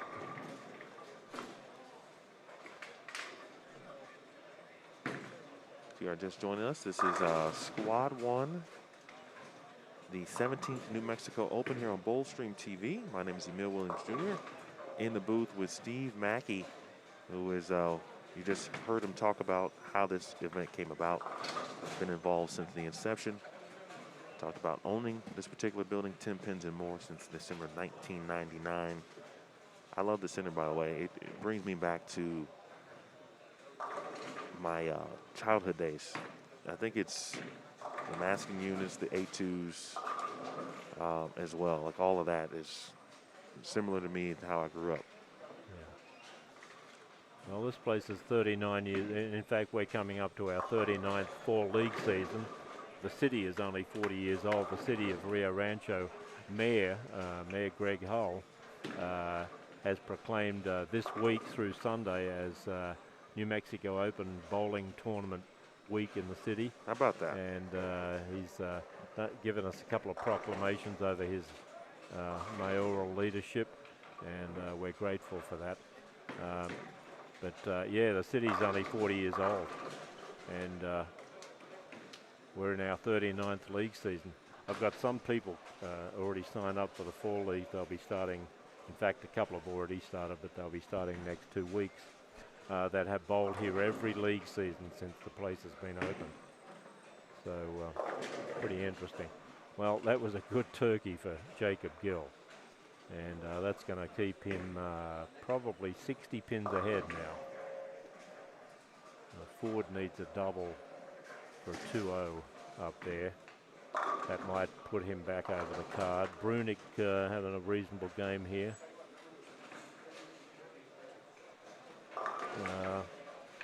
Could get to 14 under. Forward through the beak over there. He's way over on lane 1.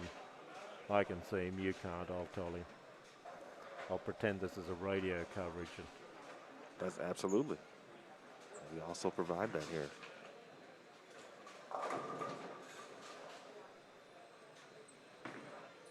Ooh.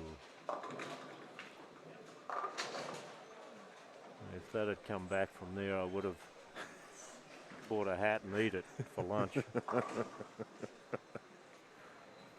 Goodness. It was starting to look at some point to where, because there have been enough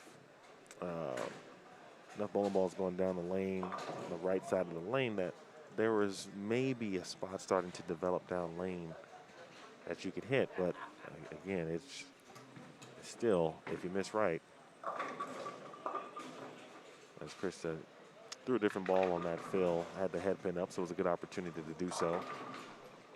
972, he's 28 under for 5, for 4, I should say. Moving along at a pretty good pace, actually, here.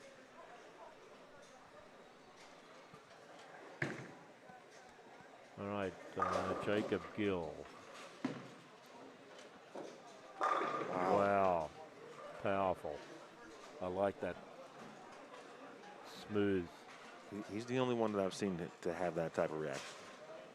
And he's probably throwing the ball about as fast as anyone has for the last 4 days. It's hard to tell, but it looks like an IQ tour from Storm. He's got an interesting stance here, watch. Yeah, his setup. Very consistent. That's the thing about bowling too, right? There's no one way. Hook a little. Oh, wow. That was a pretty good shot. And it still came back. That was interesting. Yeah, he's got a little bit of room. Yeah. It's going to be a heck of a game for him, 218. First 6 frames, all spares. 4 9s, a 6 and an 8 count. Oh, goodness gracious me. That would have been something. God help the pin deck if that ball had landed on it. Yeah, I was going to say, I felt for you at that moment, and I also felt great about the potential of a cool highlight, but I would have felt bad about the pin deck situation potentially. So last night we were watching the end of the sweeper, and you said, this might be the lowest cut score we've ever had. Yeah. After you've watched the first 4 games today, how do you feel about that? Yes. All right, things haven't changed. I feel the same way. That's, well, you know, this is a 27 bowler squad. We've got over 40 in the next 4 squads. Got another 170 odd bowlers to 175, maybe 180 if we get a couple of walk-ins.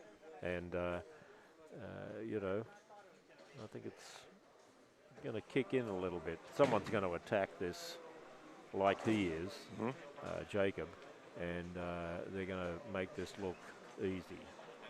Francois Lavoie, this shot should be right up his alley to coin a bowling phrase. Stu Williams, very versatile, bowl all over the world. Zach Wilkins, he's left Canada a few weeks ago. Must have snuck over the border up there or something or other. But he's bowled in a few tournaments up in the upper Midwest the last couple of weeks. Vernon Peterson won this tournament a few years ago, bowling from the gutter. Versatile. Of course, if he doesn't know what a bowling ball is going to do, no one on planet Earth does. So we've got some pretty good players coming up. Yeah, I saw Steve Plumpkin. Yeah, Steve Plumpkin's just come in from Utah. He's got access to all the Storm stuff. He's created most of it. So, you know, they may not have seen this particular exact shot. Mike Miller creates these shots. after a late night pizza followed by a Chinese meal full of MSG. And then he goes, okay, I think I'll try this year. So, you know. I'd like to be in that session. Yeah, so, you know, concocted from the mind of young Frankenstein or something or other.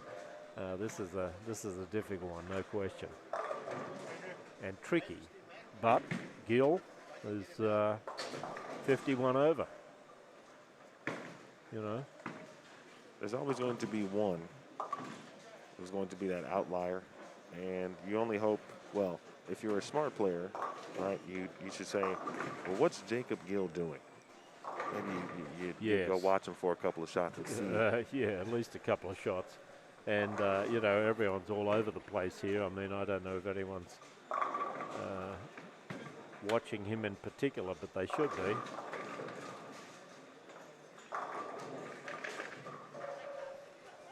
We've reached game 5. Hello to everyone who has been watching in the chat. Good morning to Jordan Asberg. Mobile Donut Shop. Donuts sound fantastic, by the way. We do not know the pattern. As we just heard Steve mention, Mike Miller creates the pattern, but it is not known to the players, the competitors themselves. I've been watching it now for 5 games, watched a little bit of the sweeper last night. Talking to some folks in the chat earlier, Joe in particular, for example, Jason chimed in. You know, they overheard some folks kind of talking, maybe it's 35, 36-ish feet. It's definitely flat. There's definitely some out of bounds, which the flat patterns tend to give you. You throw it right, you're going to go right. It's going to go right. So if you miss left, it's going left. Your ball speed's got to be consistent as well. I think ball selection obviously is important, but what you do at the bottom of the swing at release, it's got to be the same every time.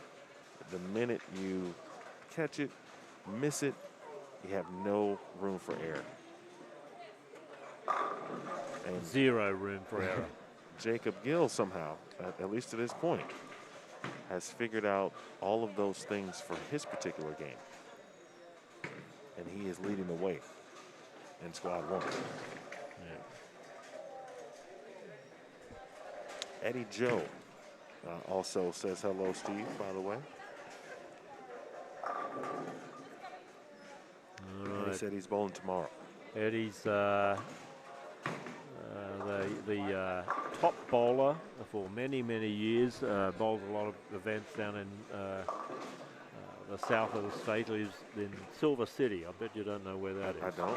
Haven't got a clue. It sounds dope, though. I want to go. It might have some silver in it. I imagine it used to have silver mines. It's in the southwest of the state. Okay. And he's a good supporter of events up here. He was in the military tournament yesterday in Las Vegas, and he's obviously made it home, and then he'll be coming up here tomorrow. I mentioned earlier we had, let's see, Bob Dillman was bowling, Gary as well, and a couple other people. But once the practice session was over, I heard a lot of people talking about their military experience. Some had just bowled the event. I think Bob still had on a military bowling championships jersey. Some folks had mentioned they hadn't been here in a while just because they were stationed somewhere overseas. I assume that the military support here and in your center and in the area in general is really good. Yeah, very good, and I've got a lot of veterans. I've got a lot of Vietnam veterans that bowl league here in the seniors and other leagues, and you know, they've got some stories, good stories, not some of the things they had to deal with over there, but they're salt of the earth folks. I've got a lot of Iraq War, the first Gulf War. Jerry Smith's wife and him, they were both in the military.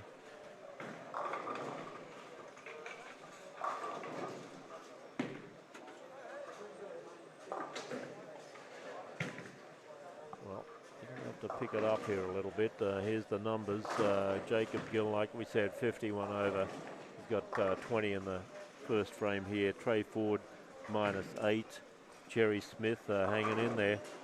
191 that game with a couple of opens. He's minus 23 in third. Chris Brunick bowled in front of us, minus 28. Dennis Helmick had a tough 10th frame there. Could have struck out for 200. Ended up leaving a Greek church. Only got one on the fill. He's 44 under. In fifth, Travis Imler, 55 under. And Jimmy Tillery, 61 under. So 59 pins ahead is Jacob Gill of Trey Ford. Trey came here from Oklahoma, very accomplished regional player, and just entered the tournament last week. We're happy to have him here. He's now bowling on our last pair of lanes in this squad, which is lanes 13 and 14. I don't know if you mentioned it. Here we've got 4 bowlers on the pair. The odd-numbered lane moves left, the even-numbered lanes move right. I don't know if they do it anywhere else, but I'll tell you where that came from. Very interesting story. I got on a pair of lanes back in 1973 or something in a tough house for me. It was the Rockdale Bowl in Sydney, and I had, I'll say it, I had 3 nitwits with me. And I was stuck with those nitwits for 16 games of qualifying. And I thought there's got to be a better way to do this. You know, it was almost always 4 to a pair qualifying down there. And so I came up with this. Now we're stuck with it. Yeah.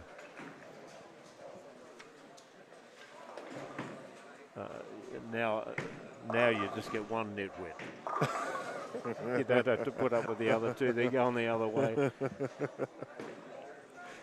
I love the personal experience and your experiences overall that have drawn conclusions, and you've created business opportunities and or format changes, etc., based on some of the things you've gone through.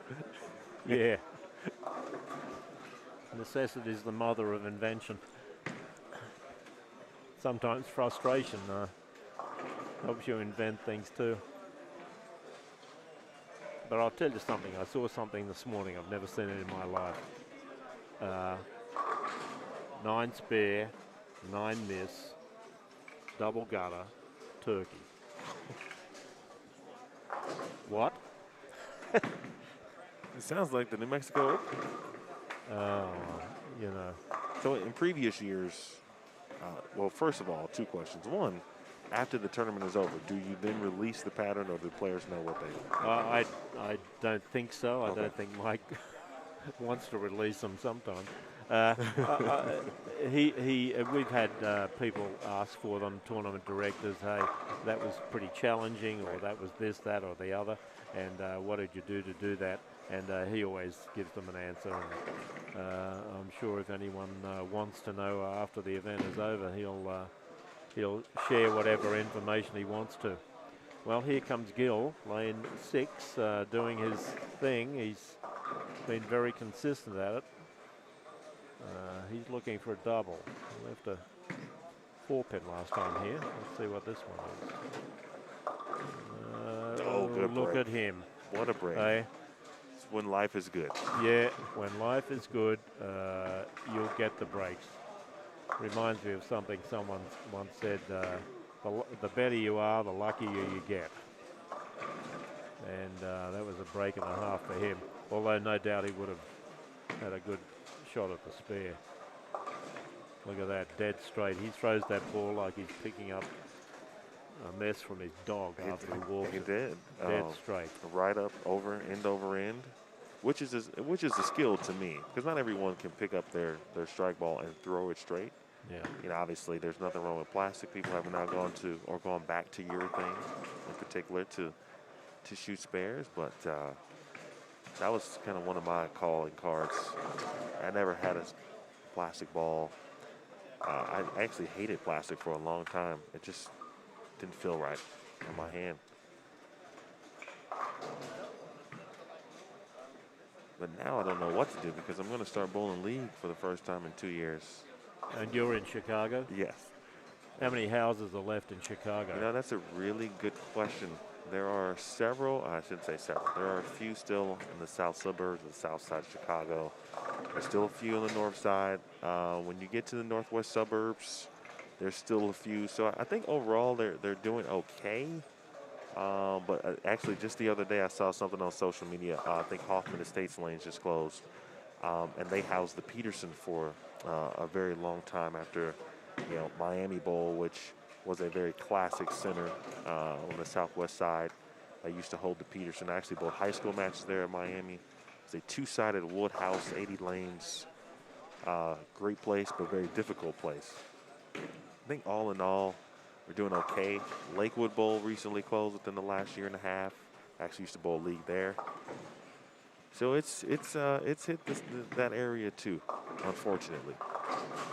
A lot of it due, of course, to 2020 and COVID, which we have seen across the country. How many centers have, unfortunately, and just this week, I saw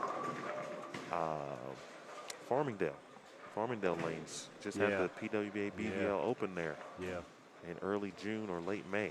Yeah. They just announced the Spina family. Yes, Just announced they closed. In bowling parlance, a lot of centers have missed the cut, and we're sorry for that. A lot of bowling stories center on the number of league bowlers that are now playing sanctioned leagues compared to 20 and 30 years ago. Well, a lot of the playing fields have gone away. Right. And I can tell you here in Albuquerque, a 40 lane are closed.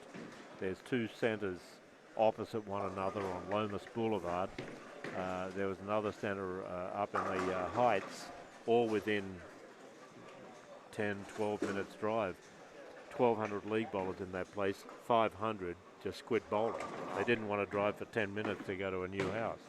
And, that happens often. So it's not the fact that people don't like to bowl. People love to bowl. It's just that, at the end of the day, they like to bowl where they're happy, where they feel comfortable, safe, and so on and so forth, where they're given a shot, where they're given opportunities to improve, coaching, tournaments, and so on and so forth. In a typical year here, I'll run something between 45 and 60 bowling tournaments. So there's always something to do in this place. And it keeps people active and interested. Well, Gill in a tad of bother here. He's almost left a washout. Got rid of the three falling forward, and then he's thrown a Brooklyn. So it'll be interesting to see what he nuts out in the last half of this game.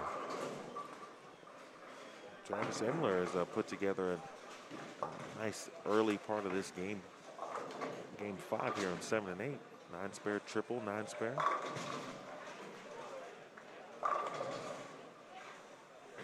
First mark. And Devore is in 10th. He's 729. He's got a four-bagger down there and clean through 7 frames. He's at a 227 pace. That'll bring him up in the standings.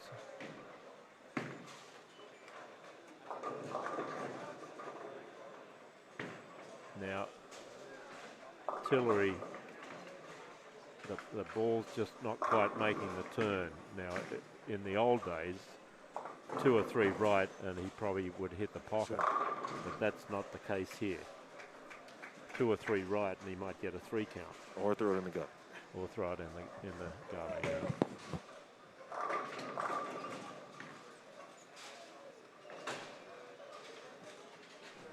It's been a tough morning for Miss Bears. Yes, it's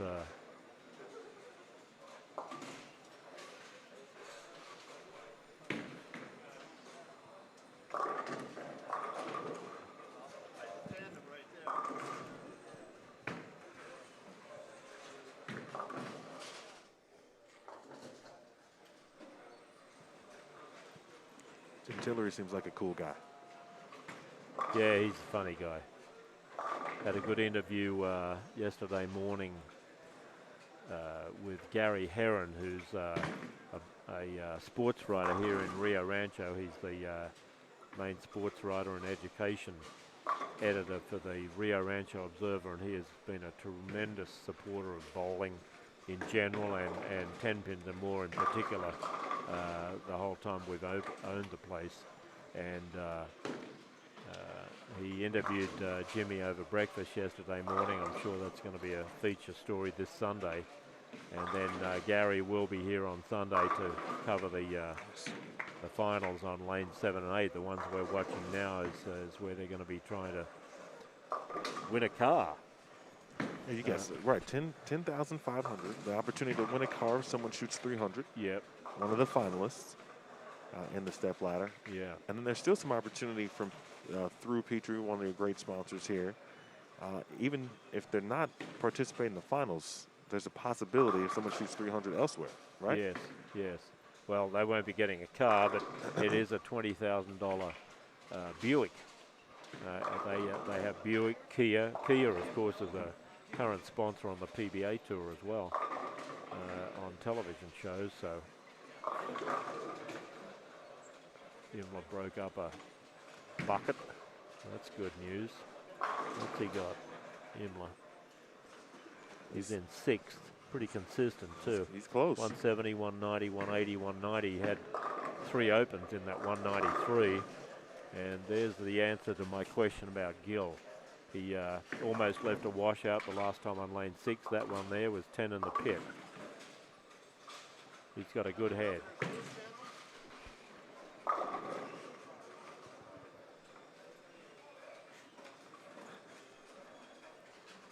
A cheesy grin from Jimmy Tillery.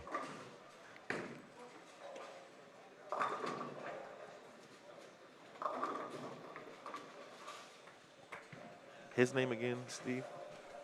Kyle Pierce. Kyle Pierce went the first 5 frames open and Yeah. out on a 3-bet. Yeah, he's in more trouble than Speed Gordon. Tillery looking for a double, and we're looking to remain clean.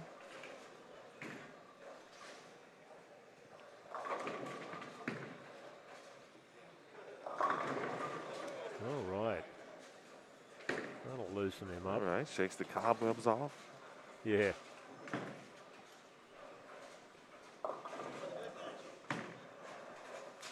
The old sanctioned or certified double, as they say. Yeah.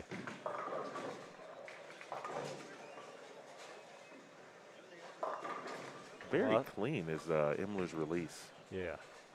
Yeah. Oh, goodness. Good. Yeah, that's. The last time some of these people had a double was in the bar last Yeah, night. it was there might have been some triples from some of the faces I saw after Yeah. the sweepers last night. And there could be more of that. Oh. And a 9-pin. An 8-pin or a 9-pin, they're going to come up in the worst situations. I can see it now in the finals for some player.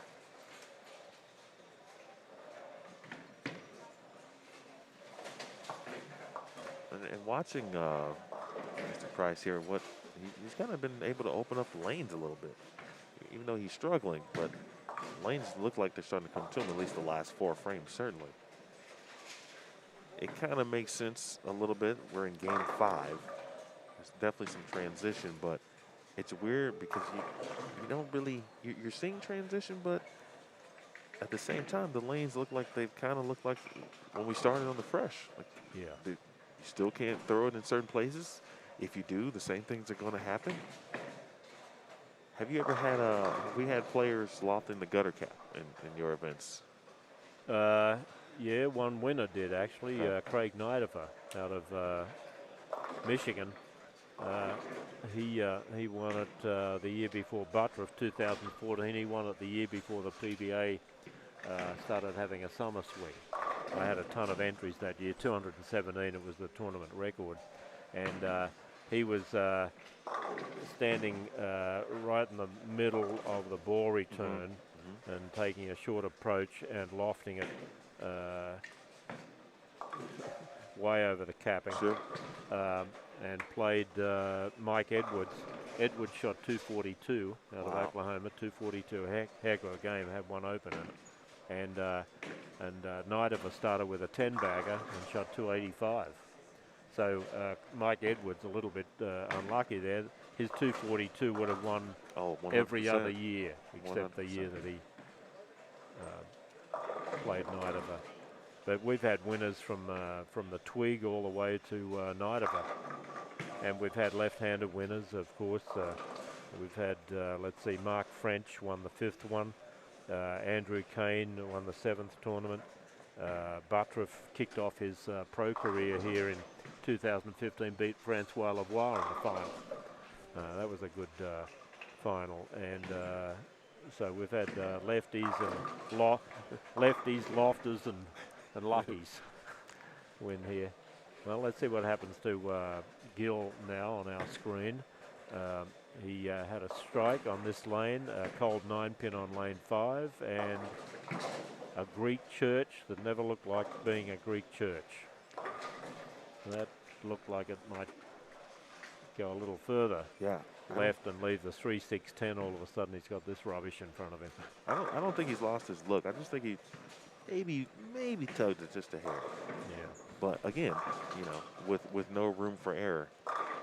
The only thing you hope in this situation, if I'm bowling this tournament, is I make a good enough shot to leave something makeable, and then obviously you got to complete the job and make it. You got to make the spare. Yeah.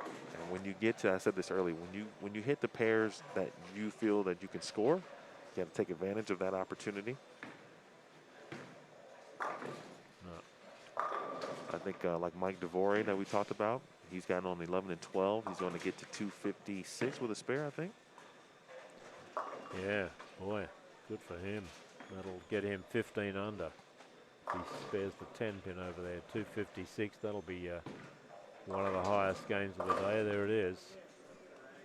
I didn't think it'd take him for too long to get back near the card. Got a strong approach. Tillery's going to shoot a small 200 here. That'll get him to 940 something.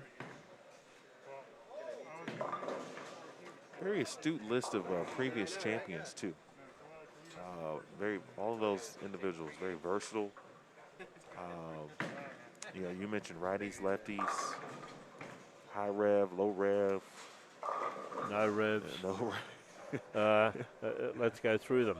The first, we've got a wall of photos over here. John Young, the first winner, he won it the first 2 years. John is a Hall of Famer here in the state of New Mexico. He won 04 and 05. He won 04 on the second arrow, 05 on the first arrow. David Haynes was probably about 4th to 5th arrow. Sean Lee runs a very successful pro shop, 10-back pro shop up in Colorado. Great individual. He beat the Rookie of the Year, Chris Johnson, was the top qualifier. Ooh, CJ, He beat CJ. Mark French, the lefty. Mark won the tournament with a 25-year-old bowling ball that he bought for $500 on eBay. He barely made the cut to the top 48. We used to have 48 come and bowl on Sunday morning, a 4-game set, and then the top 12 would bowl a match play round. Mark was going nowhere fast. He pulled this old ball out, shot a 300 in the 4-game set to jump from 28th to 6th or something or other. Pin 4 carried forward, and he blitzed them in the match play. He ended up beating Mark Van Meter, a Team USA member from Albuquerque, in the finals with a 240 or 250 game. Chris Clerk, very accomplished, won tournaments all over the world. He's bowled in Paris and other places in Asia and overseas. Andrew Kane, the lefty, beat Brett Wolfe in the final that year. Oh, that's a really good match right there. Yeah, it was a horrible score too, 180 to 159 or something. It was one of those things. He ran the ladder that year. Devin Bidwell now out of Las Vegas. He was out of Wichita at the time. Lonnie Wallachek beat Chris Prather in the final. How about that? So there's Prather's a young Chris Prather, quote unquote. A young, and Prather could have won the title. They were bowling on lanes 9 and 10. He pulled it high, left a 2-pin. Just was devastated that he left it, and I remember Lonnie coming over to him, patting him on the back and saying, you know, it's fine, you'll be fine. You'll come back, and well, you know, he sure did. That's worked out for Chris. Yeah, it worked out for Chris. Nathan Ball shot a 300 in the tournament, and he shot a 300 in the preview. And target line bowling out of Flagstaff, Arizona, had a $1,000 prize up for that, and he was happy to take that. So we've got Nathan Ball, Nidafer we've talked about, then Buttriff won it, Eric Hatchett, the first time we went to a bracket play. Vern Peterson beat Anthony Simonson. I mean, we've had some good runner-ups here. And then Barnes beat Mr. Bowtie, Brandon Grant, out of Las Vegas by a pin. He had to strike on the bonus ball. Otherwise, it could have been a roll-off, or he could have lost by a stick. And he ended up winning it by 1 pin, Barnes. He won $13,060 that year. And then the last time we had it, 2019, Dwayne Mellinger, a Hall of Famer out of Colorado, beat Steve Plompton. So we've had some very good runner-ups as well as very good winners. Yeah, that's a very nice list of folks who took home second place. No slouches by any stretch. I have to get my Australian accent on here. Mate, how you doing here? I'm good. This is my red-headed comrade. You can't tell it anymore. Yeah. He's got more hair than I do. It's just a different color. Yeah, used to be blood red. Now it's white red. I keep shooting 170, and I'm going to have no hair by the end of the day. Well, you got out of that. You got out of jail there, Jimmy. 200. That was a good effort. That turkey was a good effort. It saved me. I tell you what, I can't keep starting off in the hole and then having to bail out because you just can't count on it. Yeah. Too many low games. I need some more deuces. Yes, 9:39. You're 61 under. You've got 3 games to go. Boy, it'd be nice to get the square in this field on this pattern. That'd be a great effort. I need a road map. You got one handy? Yeah. Do I have to buy one from you? Is there a buy one off Mike? Buy one off Mike? Yeah. Mike said he's fresh out of road maps. Yeah. He probably can't remember what pattern he put down here. This is the most challenging one we've seen. You haven't bowled in this one for quite a while. How many years since you bowled? It's been about 5 since I've been here. 5.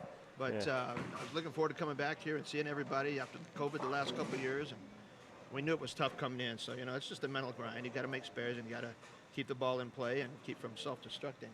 It's easy to be 150 under, real easy. Yes, self-destructing. That's well put. You just got to keep grinding. We got 3 more big ones. See if we can get back to even here. Yeah. Got to go from there. All right, I'll let you guys have it. Yes, sir. Before you start, Jim, what has been the keys so far for you to get back in that game? Where have you found success to play? Like, where's been your best area to play on the lane so far? You know what? I started using urethane this morning and pointing it up the first arrow. Just trying to keep it straight, keep it in play because it was so violent on the back end. As the day's gone, I'm starting to move in a little bit with resin. But if you go up the board, it still wants to hook, and if you go away with it, it still wants to skid. So you got to have good ball speed. You got to make good, consistent shots. And so I think you're seeing everybody play everywhere right now. Everybody's just trying to figure out their best shot. And so for me, I'm going to try to keep somewhere to break point around 10. Go from 15 to 10 and just try to keep it in play and make spares and go on. But I think it's kind of pick and play right now. You got guys playing fourth arrow and guys playing the gutter. Everything in between. So. All right, guys, I'm going to go down and bowl. Thanks, Jim. We'll talk to you soon, mate. Jimmy, now hit us with your best shot. I'm going to bring Steve on the road with me all the time. Because you do a lot of things that I do randomly. Like, I like to sing on occasion on the stream. Like, you a karaoke guy? No, but everyone says I should be. Like, that's where I draw my line. Like, I don't do it in the karaoke scene. Here's a good story for you. BPAA Bowl Expo, it wasn't called that then, but it was in New York in 1988. And karaoke had been around in Japan for years. But this guy had this nice display there. He was one of the vendors. And I walked by and I said, "Oh, what's this?" He said, "It's karaoke." I said, "I've heard of that. What do you do?" And he said, "Oh, would you mind singing?" He said, "No one's stopping here. They don't know what it is." He said, "I need a couple of people to sing." He said, "What do you want to sing?" I said, "Oh, I don't know, pick something." He picked an Elvis Presley thing, and he had all these woofers and tweeters. He's fiddling around with this board like yours here. And I started singing Hound Dog. I had 40 or 50 people come over there before I finished the song. I mean, you know, he made me sound like Elvis. You know, I ended up flying home to Graceland or someplace. I mean, it was unbelievable, and I loved it. Anyway, so then, you know, fast forward about 11 or 12 years, we buy this place at the end of '99, and there was a golf club here, very nice clubhouse and all that, and people invited me up to do karaoke at the clubhouse on a Friday night. So I said, "Oh, yeah, okay, I'll go up," and they coerced me into it. I said, "Well, the Little River Band, I'll do one of theirs, All Out of Love." And I thought I knew the words. I said, "No, I don't need that." I didn't know a word. I ended up humming it. I felt like a complete imbecile. I never went back to the place, and now it's shut.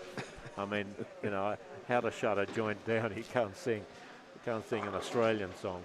So, well, Tillery just said, "I better get down to the lanes and hit us with your best shot," and he threw a wild Brooklyn. Having said that, he did make the spare.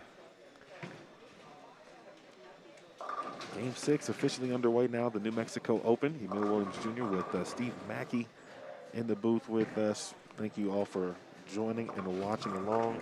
Big thanks to, I missed a couple of earlier, but my man Jeff Armstead. By the way, Jeff sounds like exactly like Denzel Washington to me. Oh, yeah. I met him in person a couple months back, and I told him to say "my man," and it sounded just like him. That's my guy since then. We talked to Eddie. Marissa said, "Let's go, Kyle." Bradley Harvey, thanks for being here as well. Looking forward to another great event. He's making the drive from Amarillo here to Albuquerque. And William Gregory said, "Mike Miller seems to have found a challenging shot." That goes without saying there. And let's see who else. Eddie, yes, there is another squad, by the way, 2 p.m. I saw that was answered, 2 p.m. Mountain Time. And Lance Emerson said, "Hello, Steve. Hope all is well with you and Dan." Lance, we've still got some spots open tomorrow, mate. Come on up. Lance, a very accomplished left-handed bowler. He moved down to Arizona a year or so ago, and was a league bowler here. Very good bowler on just about anything. He won, 7 or 8 scratch match play tournaments here over the years. Hard to beat head-to-head, I can tell you. A big hooking lefty. Well, that was a good shot for Dennis Helmick, but I can tell you Dennis has been miserable in Game 4 and Game 5. He's less than unusual leaves.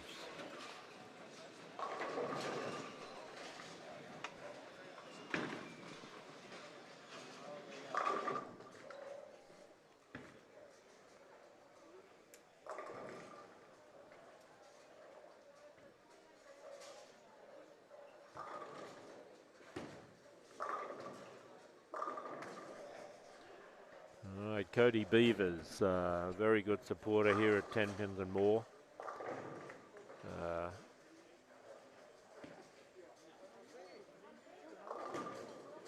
Got a heck of a bike that he parks outside here.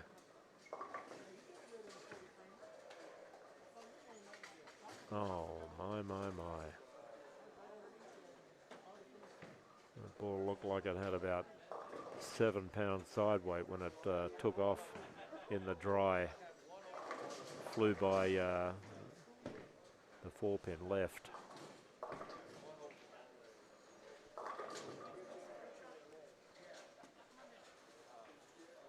Juan Garza in front of us now on lane 8.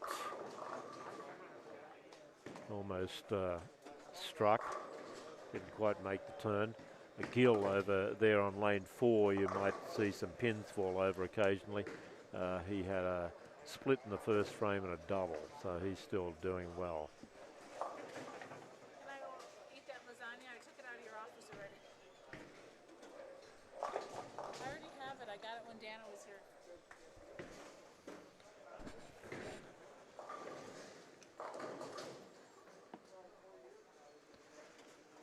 Okay, Tillery on lane 9 now, coming up. He's got 2 spares, a 9 and an 8. His first one was a Wild Brooklyn. That one's going there too. And didn't get any break that time. A 5-10 for him.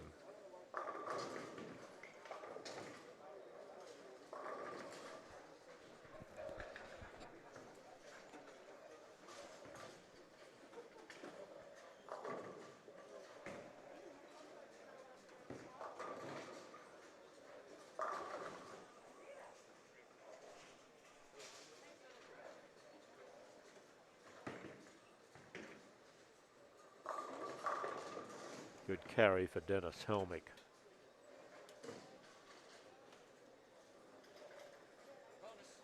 Spares are so important here. Him will flag that 7-pin.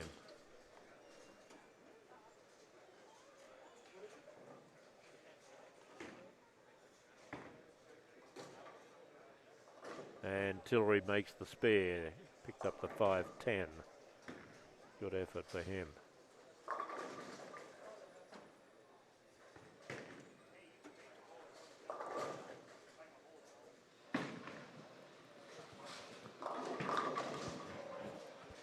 And look at that, 7 pins on lane 7 and 8, both still rocking after the pin setter puts them back down.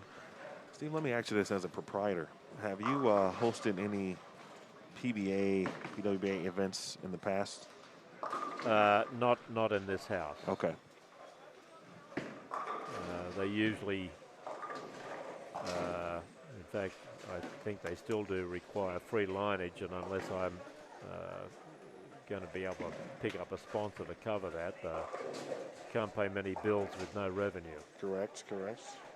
I would love to host a women's tour stop, but I saw an ad recently. I think you've got to have at least 32 lanes, and you know, with a field of 60 or something, you don't need 32 lanes. They should open it up to smaller houses like this one.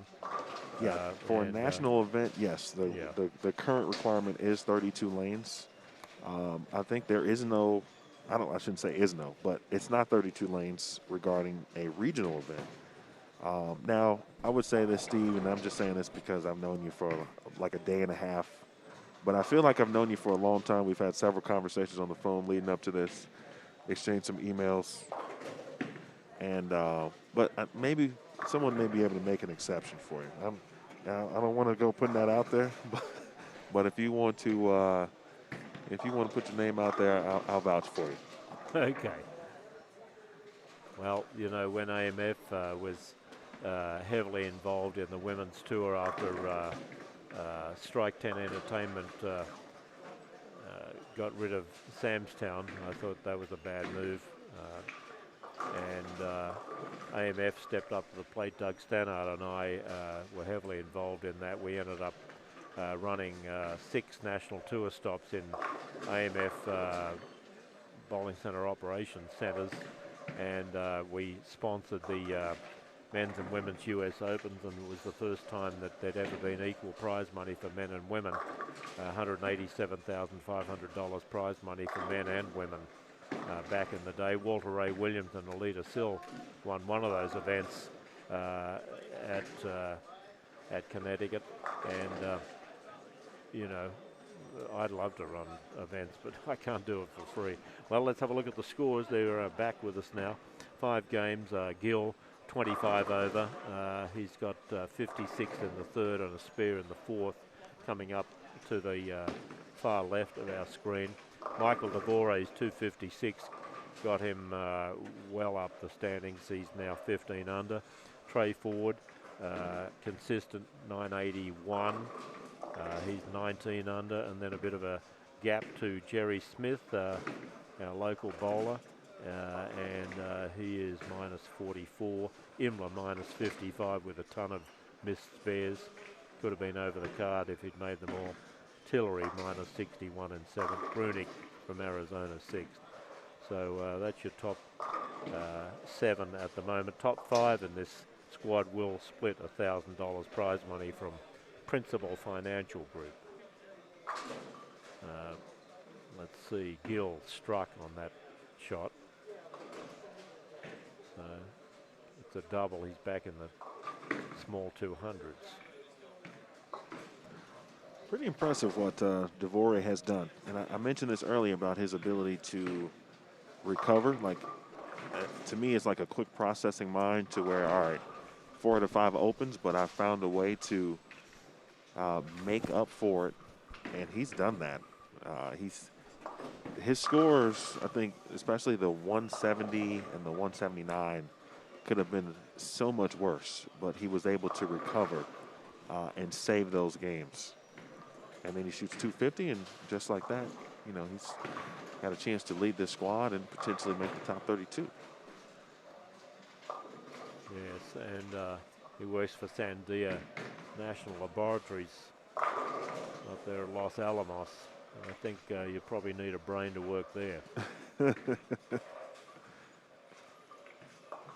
And a closed mouth, I would imagine.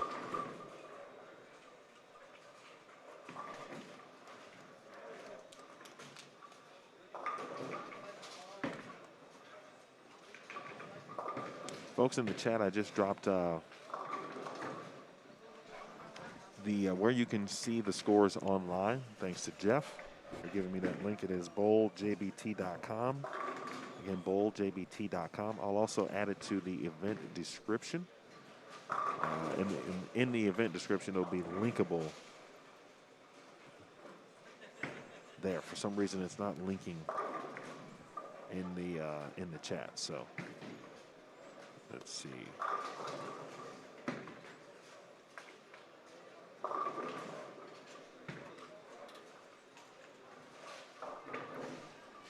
We've got probably some talking going on between Coach Jim Tillery and one of his crossing partners. There's 3 on that pair. The man in the black shirt is Coach Ken Clayton. Ken has coached maybe a dozen or so winning Artesia Bulldogs high school teams to the state 4A title in the high school events. And he's the manager of Western Bank in Artesia. Heck of a guy and a heck of a bowler. He's averaging over 200 in league down at Artesia Lanes. And he passes that on to the kids willingly. That's the best way, or one of the best ways to continue, obviously, to grow this sport is individuals like yourself, Jim, even myself included, with my bowling experience, knowledge I've gained in the industry, to share that with the younger generation. And in many cases, you know, there's no substitute for experience. But a lot of the younger players today, I look at Jacob Gill, for example, so much more skilled, resourceful, and their knowledge bank is so much larger than even myself. I look at myself in that category at Trey Ford's age when he was 16, and what, you know, there was no way I was going to ever cash in any PBA event at 16 years old. Yeah. He's 20, I think he said, what, a day or two? Either tomorrow or a couple of days he's going to turn 21. Yeah. And, you know, has a legitimate chance, obviously, to bowl well, win the New Mexico Open. There are some incredible youth bowlers out there today. We heard Jim say he's going to be around 15 to 10. And I think a lot of players have been there. But how and what ball they've been using has been questionable. There's Ken Clayton now in the black shirt with the red trim.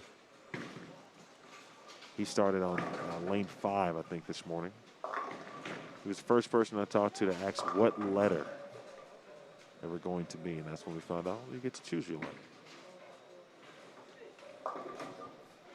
one of the, we got a couple seniors in this squad. Any special extra prizes for seniors? Yeah, we've got $300 for the high senior, high woman, and high youth that don't make cash. So the high three there, we're giving away $900. If they make the cut, obviously, or cash, that goes to the next person down. We've got how many seniors in this one? 1, 2, 3, 4, 5, 6 seniors in this squad. No women, no youth yet. Gill shooting a small deuce, 125 in the 6th, and a spare. Oh, Emler. Oh, That was a sweet shot. See what I'm saying, He was Steve? right behind that the whole way. That was very, very nice. doesn't it take something out of you, man? Like, it just does something to me. Oh, that was a great shot. It's criminal. I'm calling it now, Steve. Someone's going to leave an 8-pin to either. For someone, they're going to lose, and for someone, obviously, someone's got to win. What's the worst break you've seen? Maybe not just at your event, like in the finals, but across your career. What's one of the worst breaks you've seen in a title type scenario? Well, that's a heck of a question. I think the worst thing I've ever seen in a sport was the British Open, when that guy really, really choked. I mean, he was ahead. I think it was a French guy or Swiss player or something. I can't remember his name, you know. And that was one of the worst things I've ever seen in sport. Well, in bowling, boy, I've seen some horrid things go on in the 10th frame. I can't think of any in particular, but it usually comes down to the 10th frame where someone gets a bad break. When Barnes beat Brandon Grant, his fill ball strike was as sweet a shot as I've ever seen. I don't think I'd like to play him or Norm Duke. I think if I had to get someone to get a strike in the 10th frame, it would be probably Norm Duke or my wife. Yeah, she highly would be reliable. She would be excellent, an excellent choice. Yeah. Spoken very highly of too by Brandy. I'm sure you know Brandy, obviously. Brandy Silva. She's bowling this Yes. afternoon. Yeah. Well, I saw Brandy bowl one of the sweepers yesterday. She used to. She's from Albuquerque. She used to bowl at a center called Leisure Bowl, and it's been long gone now. But she was in the junior league there when I first moved to Albuquerque in the late '90s, and she looked just the same yesterday. I mean, just the same. She's one of my great friends. It's allowed me to live with her and Matt for almost 4 years. I was in Texas. What city? Fort Worth? Fort Worth. When I first moved to from Australia to take up a regional position with AMF bowling centres, we lived down near Hewlin Mall in Fort Worth. I think you were up near Watauga Bowl. Yes. Watauga Bowl, their best manager there probably in the centre's 30-odd year history is Tim Dooley. I think he might still be there, as a matter of fact, a red-headed kid. He came under my wing in the AMF region and ended up being my tournament director. Very detailed, heck of a bowler too. Tall, fast down the lane. A bit like Gill. He was actually taller than Gill, and a good thinker. Well, Gill's shooting a small 200. He's 144 in the 7th, a spare in the 8th, and you're going to see his ball go down the lane here, and through the beak. Not good. That's going to put him under pressure in the 10th to stay over the card. I'd be surprised if there wasn't at least 1 or 2 over the card in this squad. And might end up being surprised. Well, here's Devore again. In great trouble, 87 in the 6th, Turkey. Coming up for the 10th frame. The He recovery mode. can go off the sheet for 2-0. Quick look at Jim Tillery. And that was not a smart move. 7 out. And, oh, Jimmy T. J. Till. He's got his Spider-Man-esque type jersey with his blue pants. And then he's got the kind of the plaid Argyle socks going on too. I like Jim's style. He's got a lot happening, but it works for him. I told him at the Pro-Am when I introduced him the other day, I said, oh, look at these pants and these socks, folks. You wouldn't wear it to a dog fight. Oh, look at it. There's a golfer that is leaving my brain right now, but his socks remind me that that gentleman used to wear those socks, or that type of sock, I should say. Can't think of his name. It'll come to me. By the way, Rick Bernard said hello to you. Hey, Rick. Rick trying desperately to stay ahead of his son Dio in the number of 300 games they've had. I think between the two of them now, Rick, you can correct me if I'm wrong, it's probably about 70 or 80 between the two of you. Well, the breaks are coming between Jim and Ken over on 9 and 10.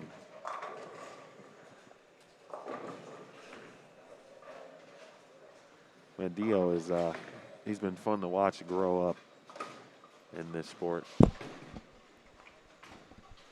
He was in our Rio Rancho High School bowling team. He lived in Rio Rancho with Rick for about a year or so, and when Rick would go out working for Intel, Dio would stay at our house. So he had a kind of a surrogate supporter in Dana. It's good company. Yeah, good company. Good support. It's good. That's someone you definitely want to be able to have conversations with, talk to, learn from, get a little nurturing as well. He used to practice his release up and down the hallway. I remember that. Fortunately, he didn't have a ball in his hand. Those revs would have put a few holes in the wall. Well, forward is potentially going to shoot 257 here. He's got 137 in the 6th, a double. Coming up for the 9th frame, he's on lane 12. And we'll see what he does here. And for those who still may be watching, we talked about Trey and, you know, the whole year thing. We were seeing which players were using it and, you know, having success. And Trey looks like he has moved into a reactive resin ball. He's actually moved in to what looks to be a Zen. And that was a terrific strike for him. Well, this is kind of about what I was thinking based on what I saw last night, practice this morning, and then the first couple of games. Once some players realize that you could play out, it's there, it's possible. You got to be consistent and, you know what balls to use, but you can do it. And then there's other players who, you know, in that track area, 15 to 10, not trying to give it away too much. If you get enough players to do that over time, yeah, there should be something that should develop there. But because the pattern is flat, you can still play inside, and it still could be the best place for some players. Someone like Trey Ford, who started out, has migrated all the way left, has moved in, made the move to reactive, and he might post the highest score of the tournament so far. He can get to 257. Last year's highest game was Karen Barkell. She'll be coming up in the squad at 2 o'clock. She had 288. In fact, it was on the TV pair here. So now Gill. Gill's going to go off the sheet for a 198. That would give him 23 over. And Ford can go off the sheet to take the lead. We can have a lead change as we head into the final 2 games of this squad.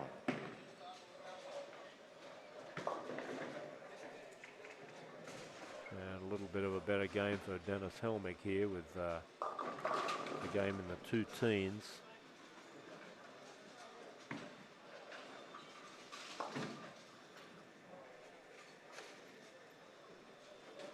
I got to ask you, Steve, someone who has been in this industry for as long as you have, good Lord. Wow. Me and your bowling center here, we're going to have some issues with these A-pins, Steve. We got to talk about this. The what? Your A-pins.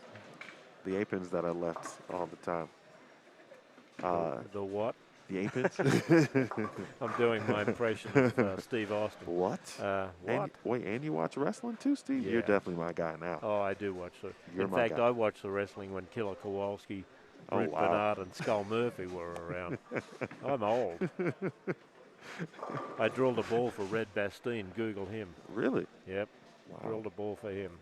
Heck of a. He was one of the early aerialists. And we've got a wrestling program coming up to the Rio Rancho Event Center here next month, and I'll probably go to that card down there. I got out of it in the early 2000s.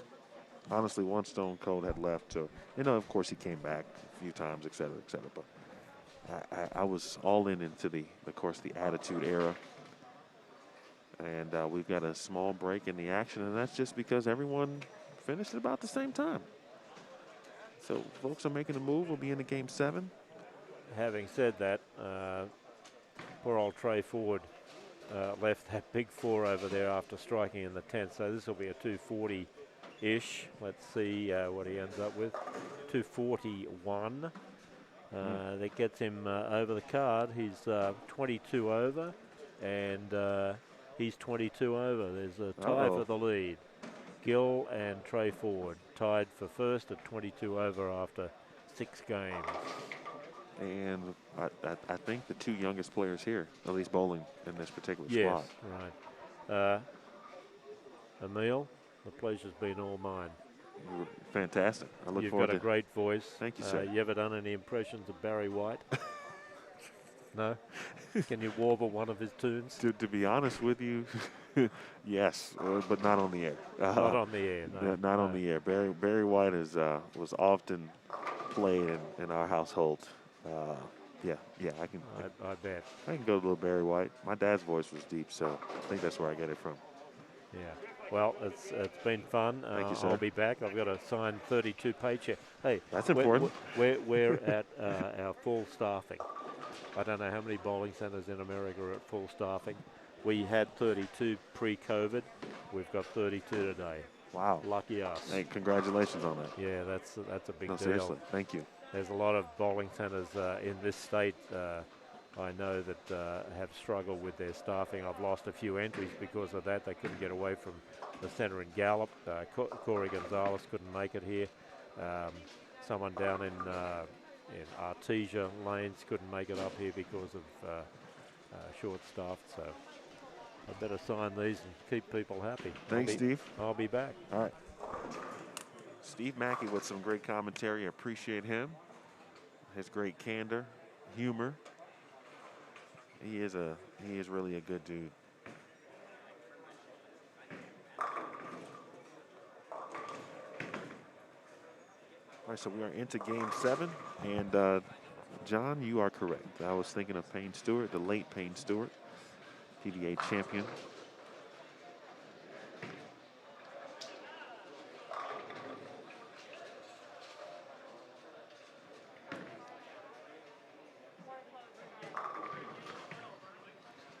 Again, big thanks to Steve, Mike, Dana, Jeff, and as you just heard Steve say, his entire staff.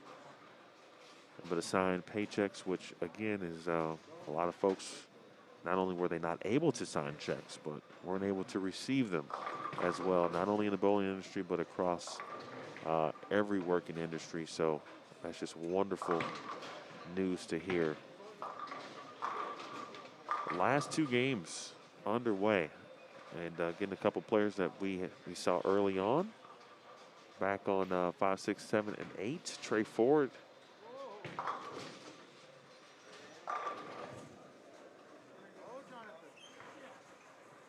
And our guy Jonathan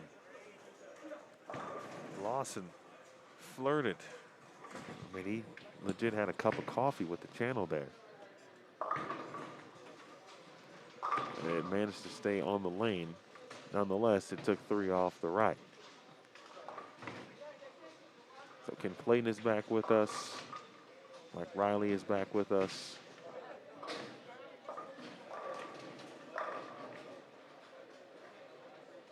Scott McCleary is back with us.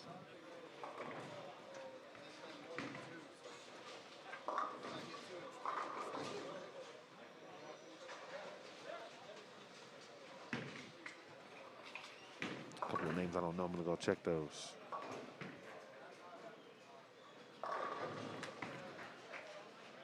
Hey, Peggy.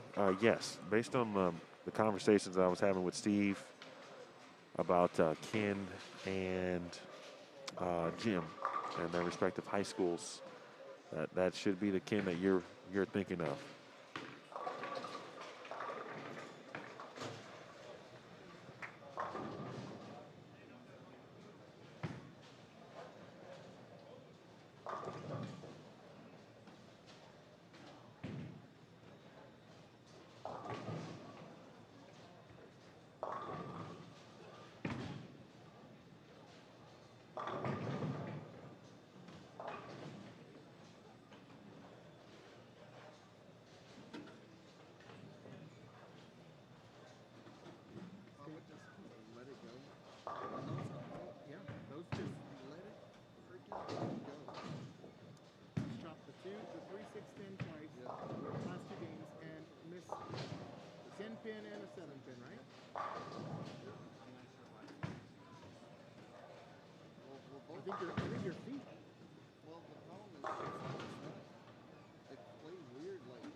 All right, as Steve mentioned, right before he went to go make his staff happy, get the payroll done today, we've got a tie at the top of the leaderboard as I attempt to get my microphone right, excuse me. At plus 22, that is Trey Ford and Jacob Gill. And for the first time, Jacob Gill does not have the lead outright. Of course, he still remains in a tie for first place. In third, Michael DeVore, minus 42. Jim Tillery, fourth at minus 62. Jerry Smith, fifth at minus 66.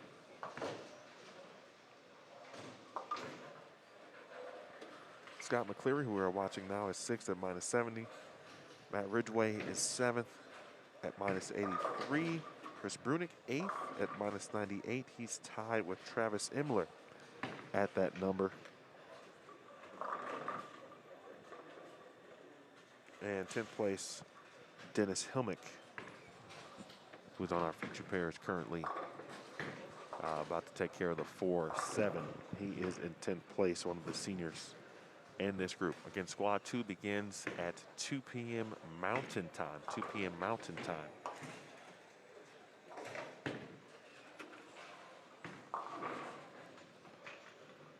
And then 3 additional qualifying squads tomorrow. There's a Pro-Am tonight. I believe at 7, as Steve talked about, Stu Williams, Francois Lavoie, Jim Tillery, Zach Wilkins bowling in that tonight. Lawson, that's a good one.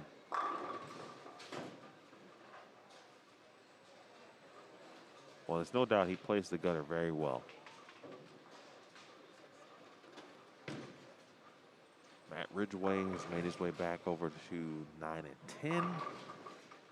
So we'll see him as he finishes things out for this squad.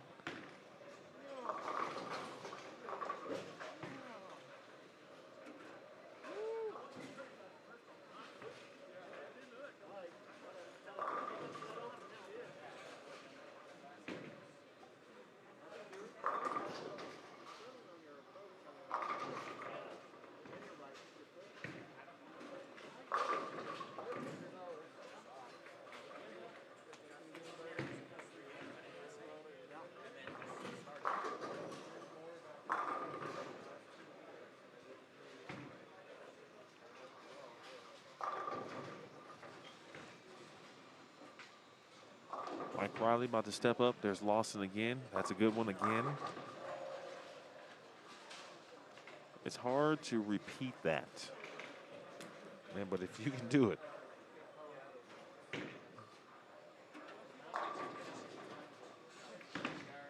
This is an event that, you know, like we talked about this weekend, huge bowling weekend. We've got PWBA in Spokane, Washington. We got the PBA East in Chesapeake, Virginia. In the Midwest, with the 11thframe.com Open is happening. In Iowa, obviously the New Mexico Open here. Tons of other bowling events going on. But man, if you can put this one on your schedule, on your calendar, this is one of the premier events, certainly, and the opportunities to see a few pros. Yeah, I think it says also a lot about what this event not only means, but what it means to participate in it. You think about players like Francois and Stu. I'm not sure, of course. Obviously, I'm sure they could have bowled the Chesapeake Open, but they're going to be here bowling. Francois was a runner-up in this tournament a couple years back. Stu certainly has the game to win this thing, so. And he can win 10K. Nothing wrong with winning 10K.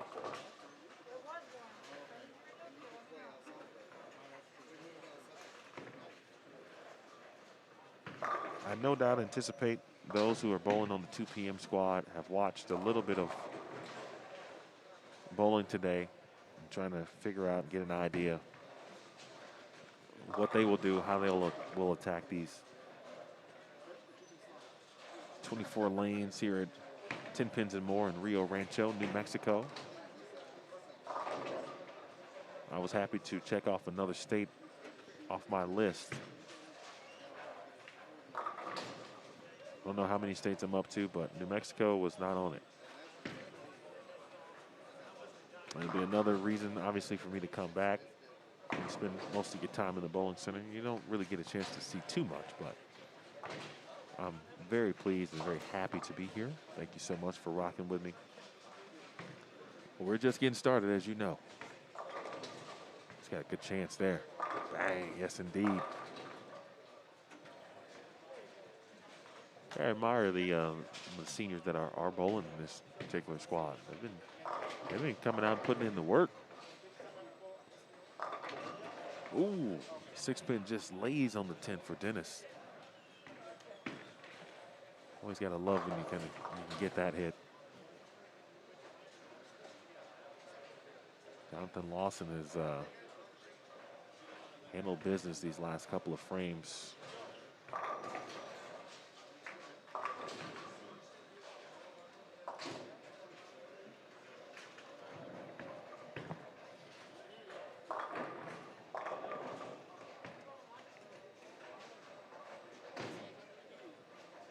Oh, thanks, Sharon.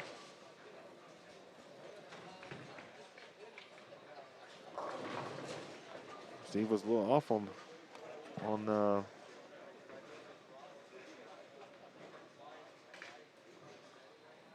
his age.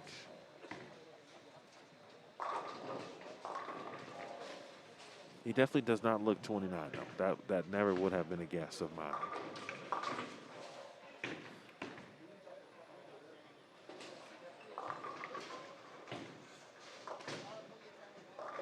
Happy early birthday to Jacob. This will be a nice early birthday gift if he can get into the top 32.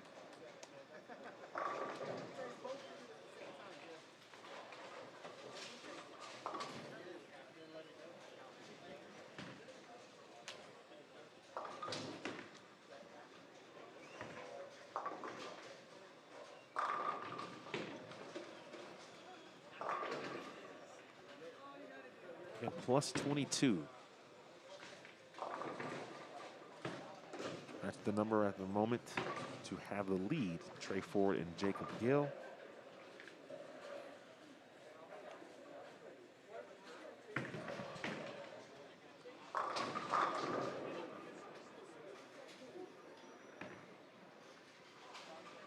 If you haven't already, I've seen the pin post. There's a score. Scores are available at bowljbt.com.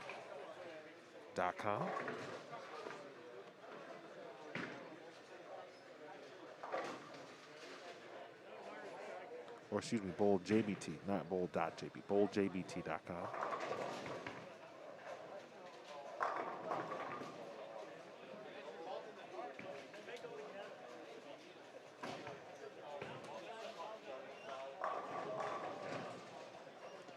You'll see event in progress. You'll see Adult New Mexico Open. And click there for scores. And the scores online will be updated after games 4 and 8. And thanks to Jeff for providing scores for me after every game, so then I can update you in the process.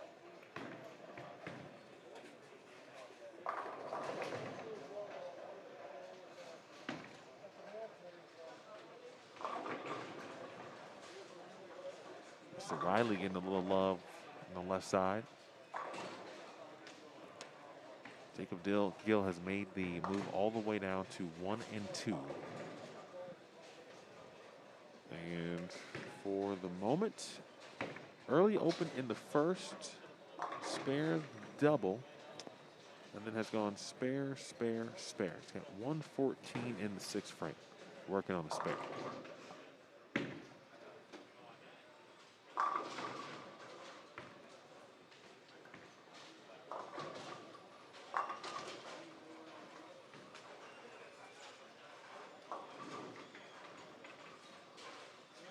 Tillery clean through 7.5 frames. Make it 8. He's over on 11 and 12 for game 7. 2 players plus, just 2. I do anticipate that number to go up a little bit as the squads go on. Against some really good solid players. And those are just the players of names that I recognize, of course.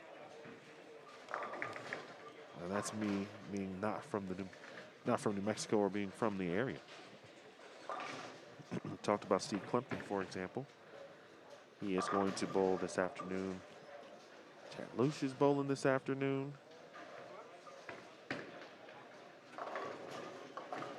Jason Fujimoto, Nathan Torres, Carl Chavez, Scott Ashley. These are just names I'm seeing who are bowling here in just about 90 minutes. Jeffrey Delaney, Justin Perez, David Martinez, Dan Price, mentioned Brandy Silva, Pat Bottom, William Gregory. William commented and was watching earlier. He was in the chat. Josh Burnett, Ed Petrie, Derek Rivera, Justin Hune, Dale Coffey, Zachary McPhee,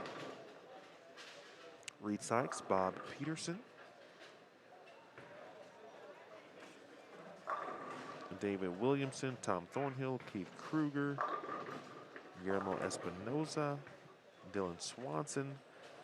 Oh, Linda Walbaum. I love Linda. Jaden Martinez, Marcus Sanders, Christopher Sanders, Dan Brenning, Pete Sheridan, Karen Barkle. Look forward to seeing her. Jason was in the chat earlier talking about his experience bowling sweepers this week. Jason Schwindwolf is going to bowl. This afternoon, Joe Merrick, Kurt Stu, Santiago Chavez, Billy Ginch. Very good squad here coming up. We increased the field to 42 players this afternoon. And then tomorrow's qualifying squads, 45, 46, and 42 at the moment. Respectively, those are the number of participants in each squad.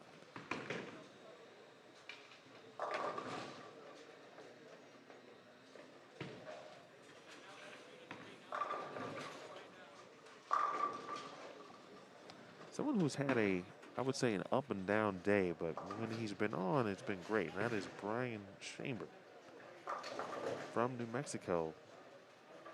He hasn't had a game over 200, but he's had some really good starts to games. This example, he opened in the first frame, spare, and now he's got a 5-bagger. He is down on 13 and 14.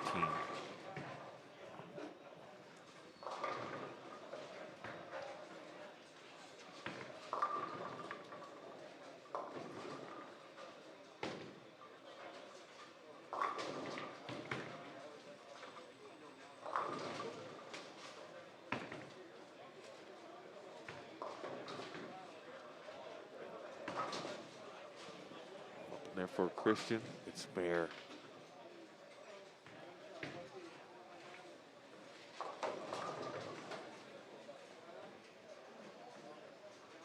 Rick, I saw your comment, but I'm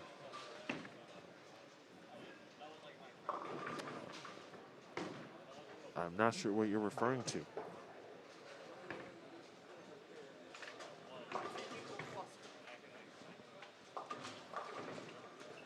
Mike Miller created pattern, just like he has for many years now at this event. Like as Steve said earlier, forgot what meal. He said he definitely had some Chinese. I think maybe he said a pizza. And then after all of that, he said, okay, I got an idea.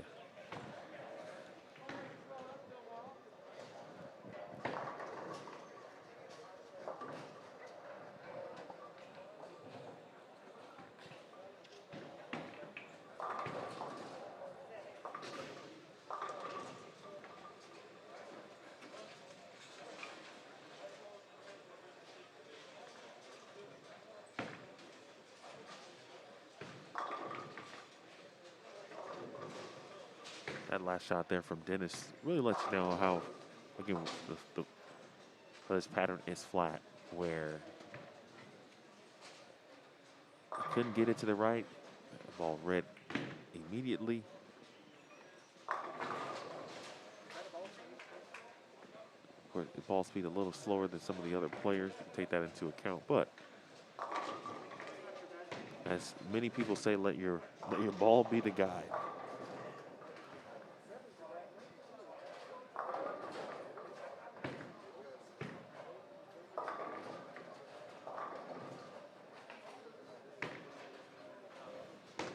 Double elimination will begin at 8 a.m. on Sunday morning.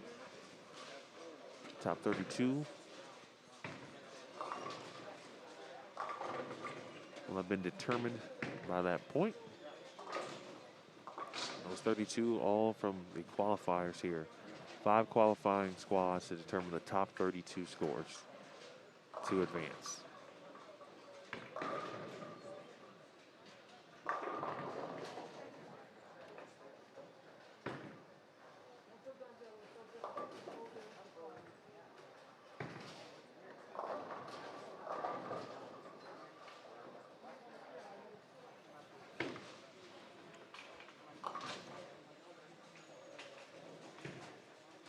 Update on Jacob. Struck in the 8th, 7th spare 9th. He can get to 204. 10th frame coming up. Oh my. First time we've really seen a ball really change direction like that.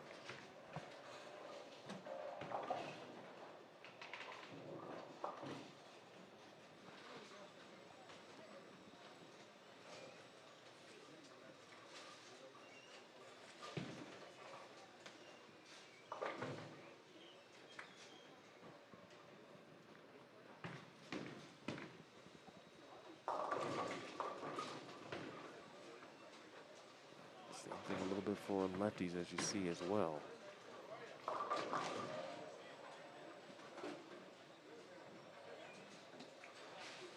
Jacob Gill is lefty 6, 7, 10. He gets one, he shoots 179. High game on that pair on 1 and 2.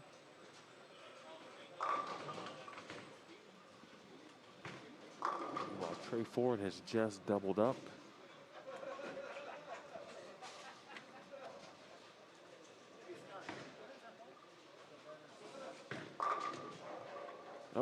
Oh, man. How about that at the New Mexico Open? What a good break and highlight.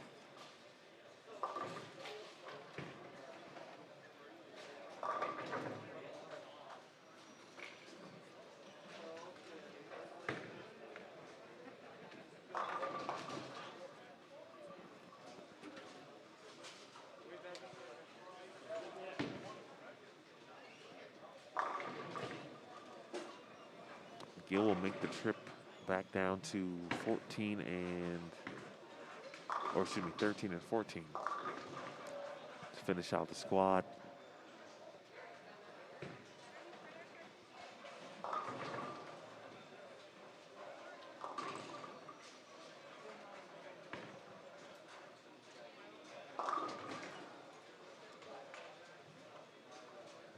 Quick look over at, let's see.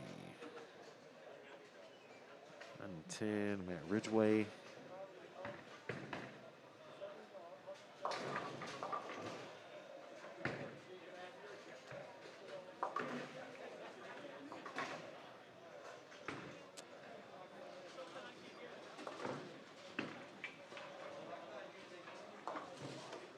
Just realized that's the camera I forgot to tape down, so we'll do that during the break. Maybe it won't be knocked as much once we begin.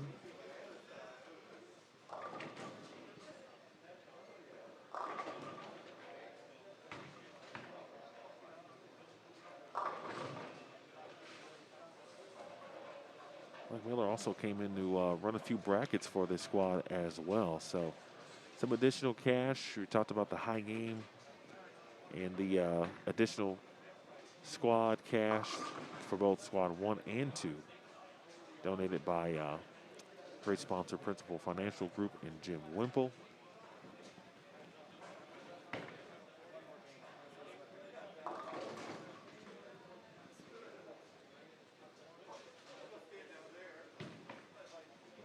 High games, got I think some of the top scorers for this squad will get a few bucks, and then also the opportunity to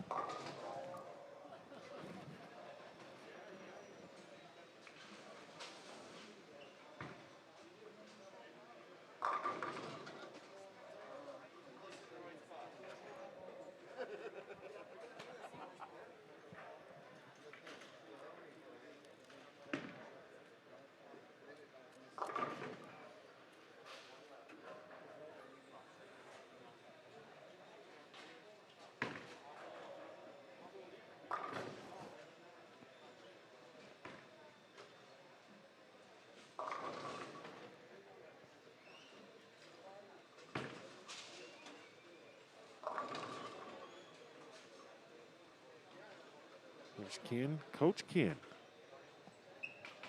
I really enjoyed the fact that high school bowling is at a prominent level and pace right now here at the state of New Mexico. It's not the same across the country. There are still some states battling with their state athletic associations to, make bowling a varsity sport. Still several states that have bowling as club sports, as well doing a lot of the work to make sure the programs continue on.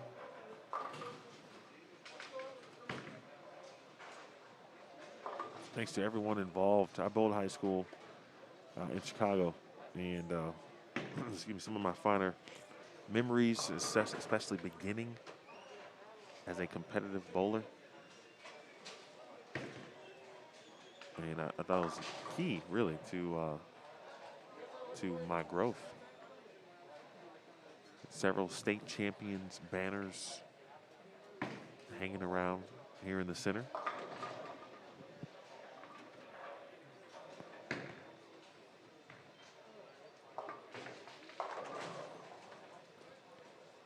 So we'll keep our eyes on Michael DeVore. He's on 3 and 4. And DeVore, who was third after 6 games. I'm not sure what he shot in Game 7. We'll await that update from Jeff once all the scores are in. As we're all done on 5 and 6, 7 and 8 certainly remain with McCleary and Riley. And then Ridgeway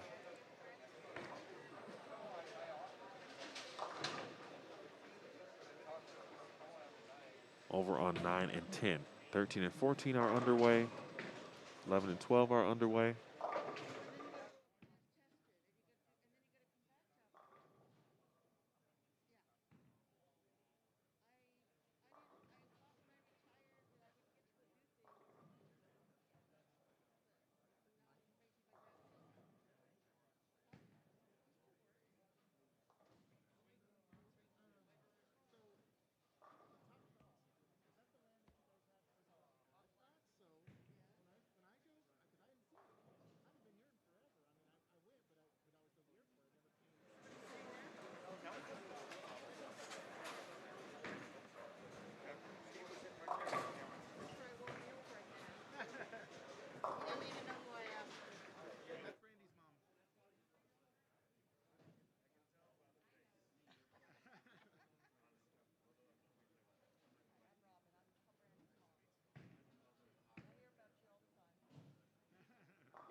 I believe Trey Ford shot 177. Opens in the 10th frame they're always game killers in a sense, but today and this weekend, they're going to be amplified. 167, 169, Riley McCleary respectively, and we're going to game 8.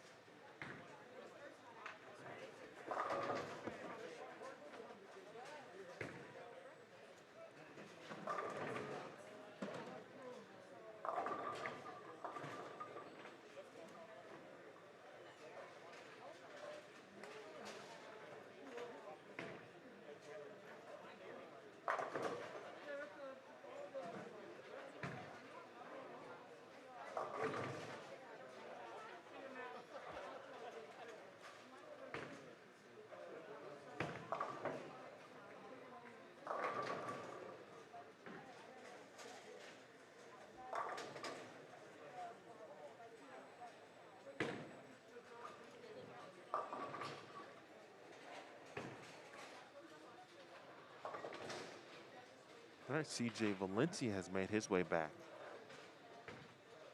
He is on 5 and 6.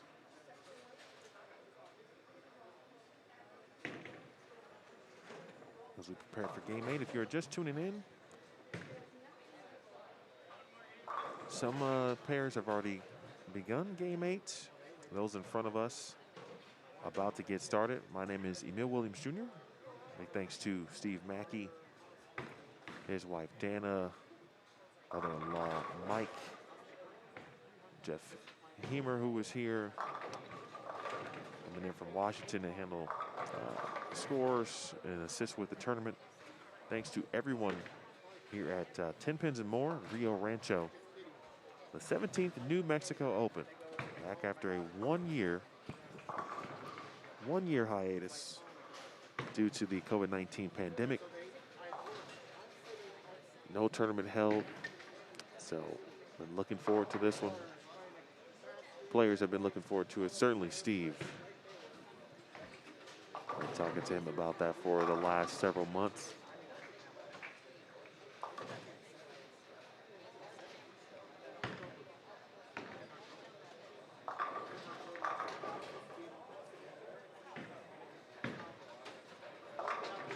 Almost officially complete with one squad of action here. I mentioned Michael DeVore, and he is open with the front 3 on lanes 3 and 4.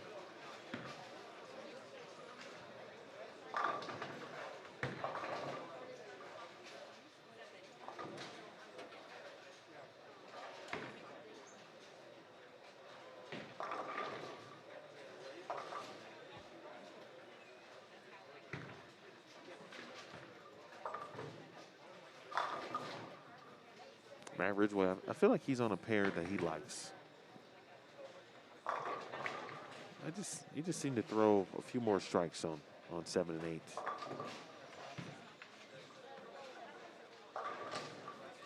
He threw several, what was it, 5 and 6? Yeah, 5 and 6, he shot 253. Did Ridgway, that's his high game of the day. I believe that's the high game of the tournament, of the squad so far.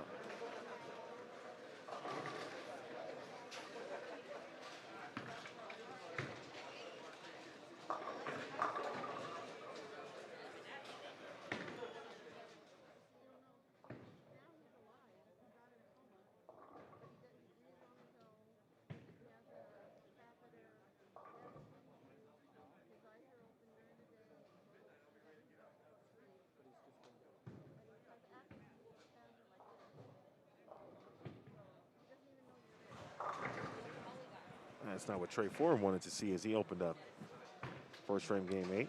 Henry Olivas on this pair, Trey Ford III, Jonathan Lawson, and Matt Ridgway on 5 and 6, CJ Valencia, Mike Riley, Coach Ken Clayton. Lawson off the twig again.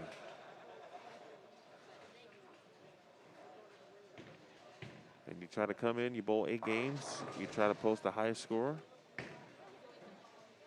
that you can and hope, boy, there's that 8-pin again on lane 5. And you hope that it's good enough to get you into the number and stay there for that matter.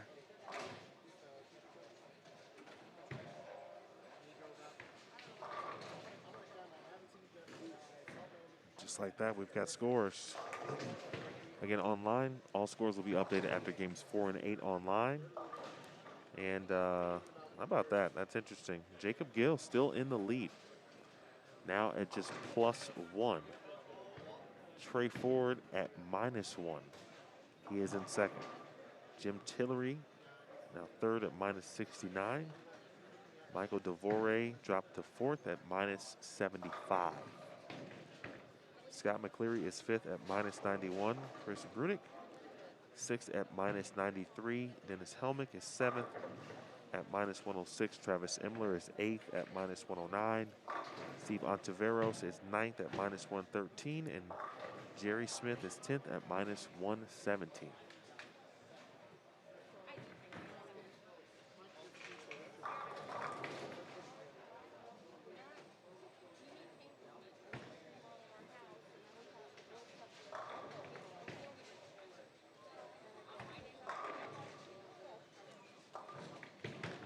Good shot there for Riley, and that's an early double.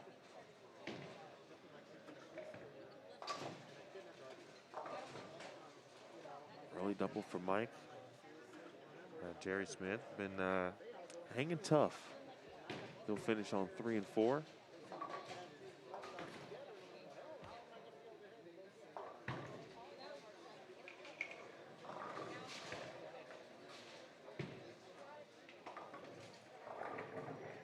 If you have a question or on a particular player,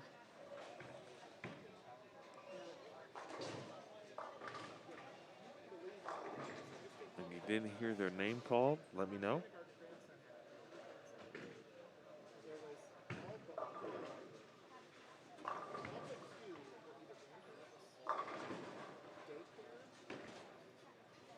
That's what I expect to see more players doing. Is I expect to see several playing in. And maybe much earlier than we've seen here today.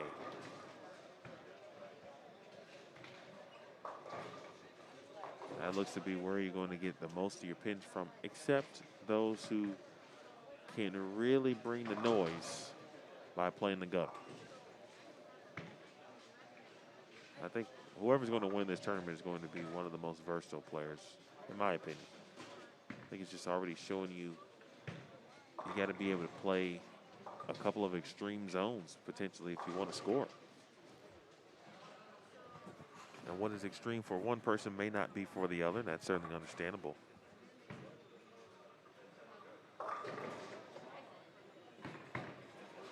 Come on, Mike. Bang, good shot there, Mike. Mike started with 3 in a row over on 5 and 6.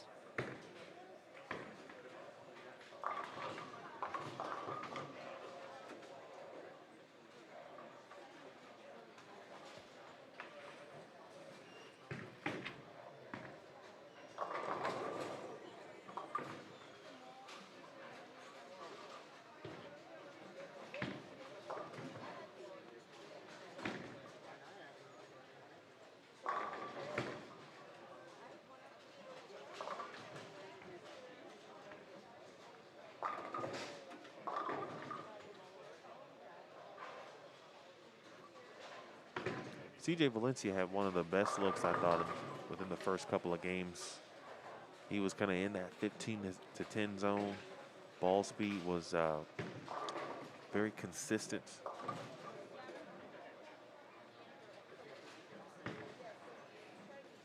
Tall, so he's able to really extend through his shots.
Thanks to Chad Lucy providing a hot beverage. Thank you so much. A good man and good people in the world.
Some trouble for Michael DeVore. It's going open in the 5th and 6th frames. Watch Trey Ford here struggle specifically, on the right lane.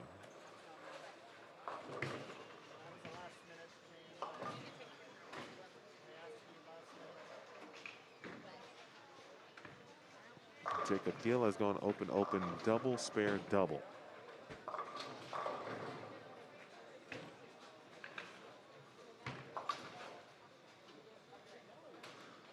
Potential, I would say it's a pretty important last game for Jacob and Trey. I don't think there's any doubt about that. Obviously, you don't know how the squads are going to play out.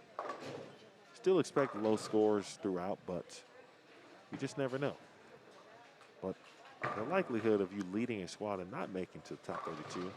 Now, it's my first event, my first New Mexico Open, so I don't have the experience to say necessarily that, or the history, the entire history, I should say, of the tournament. He's perfect on the left lane. That is Trey Ford I'm speaking of, where you could, lead a squad and not make it. Obviously, it's possible, but if you get to plus, if you're Jacob or Jacob was already +1, so you can bump that up this last game, maybe get to 30, 35 if you can. That's a pretty good number. And all you're trying to do is make the dance, as they say. The old RPI, strength of schedule, none of that matters today. Post that score, hope it's high enough. All you got to do is make the top 32 and then, begin to handle the business from there, if you will.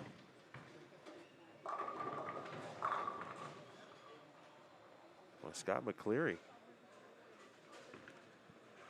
He's figured out how to get his ball to get going. He's 5th at -91.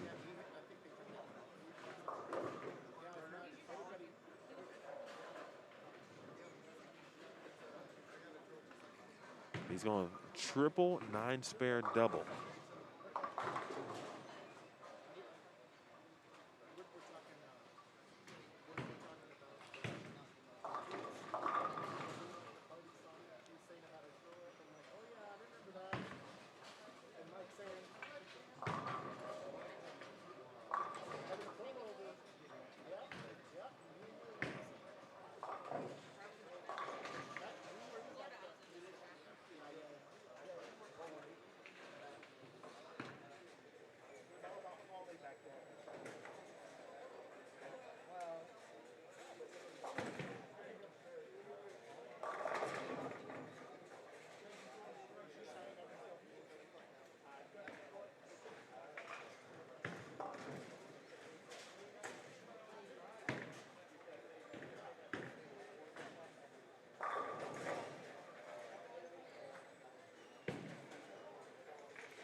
Ridgeway.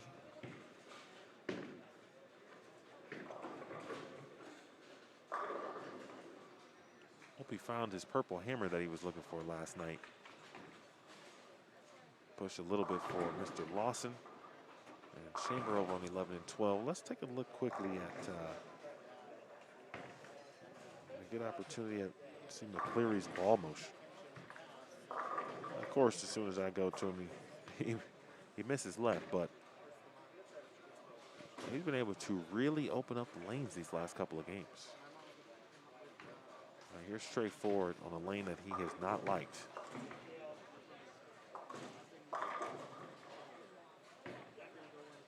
And a 9-pin.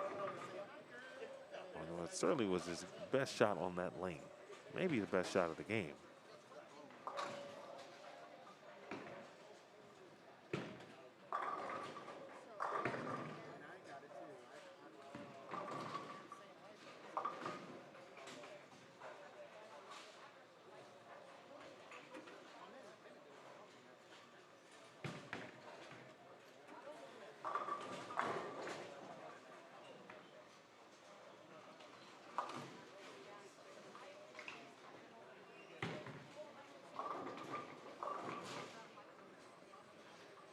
in just about an hour.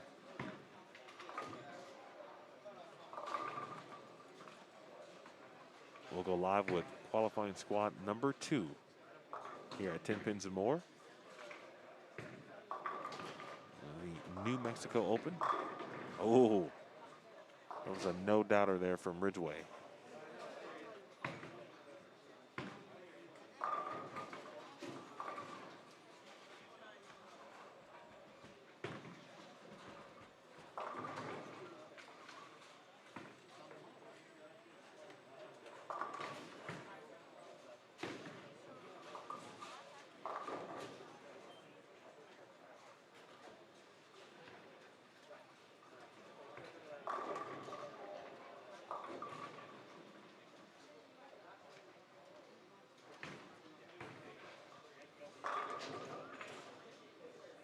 Seen already several, and if they're not here, they're certainly on their way. Push. Good shot. Yeah, that's available. I just don't know how soon players will try to get there. But fourth arrow is available.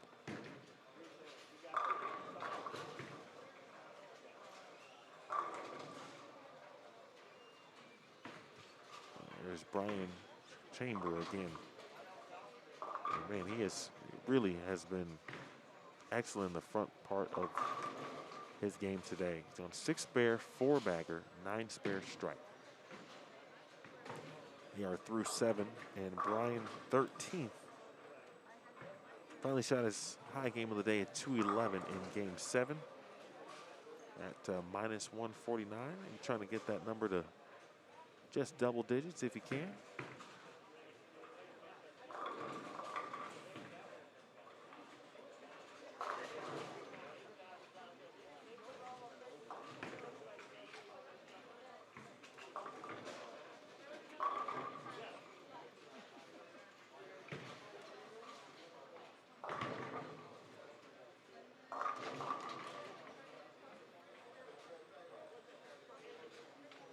Michael DeVore has thrown the last 4 over on lanes 3 and 4 after 3 consecutive opens, and he will be in the 2-0s for this final game.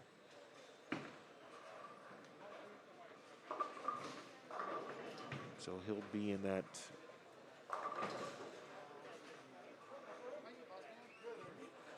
minus 66 or at minus 66 number if he does strike. Ridgeway. 8-pin slow to get out of there, but it does.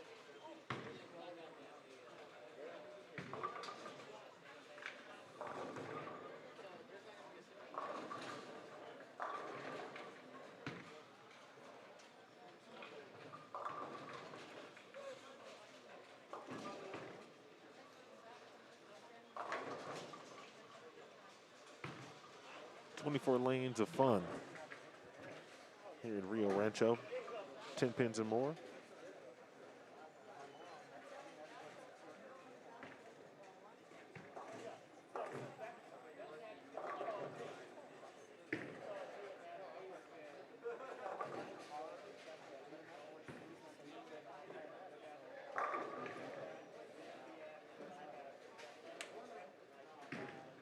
Peggy, I appreciate that. Please get well soon also. But I liken your comments regarding the high school bowling. Chuck Ford Jr., yep. I would say he's been bowling well, obviously. Trying to double up finally on this right lane. Unofficial, I think Jacob Gill shot 176 if I'm looking at the right scoreboard. Man.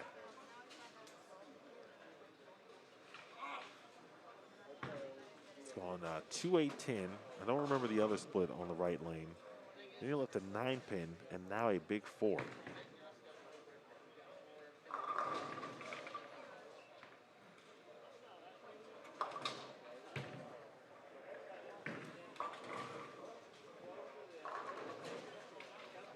The leader of this squad could be the number, like you just don't know.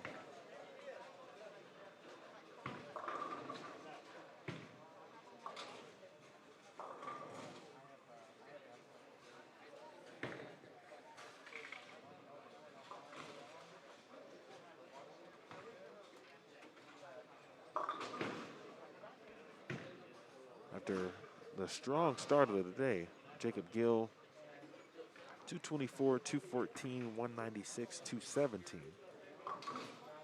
Back half of the day, 174, 197, 179, and I believe 176.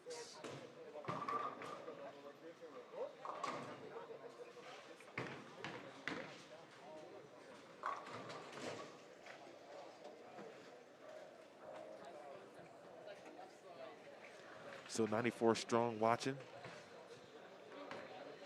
Oh, give it a run, Mr. Ridgway. Gave it a run indeed.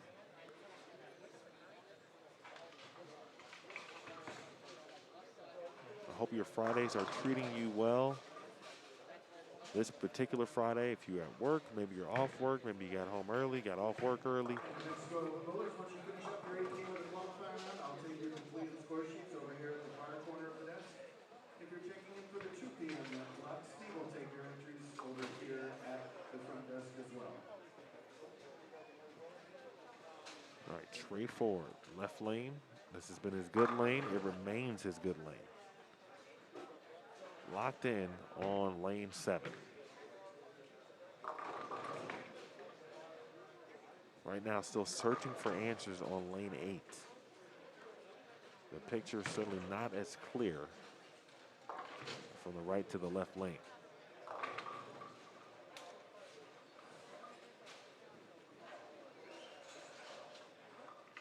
Someone's going to win a high game pot, courtesy of Tim Pins and More and Principal Financial Group. And some additional money.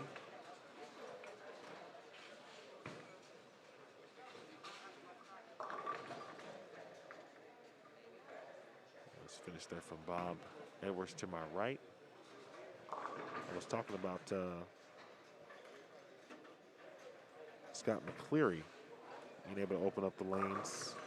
And again, every time I go to him, I'm jinxing him because he always pulls it left.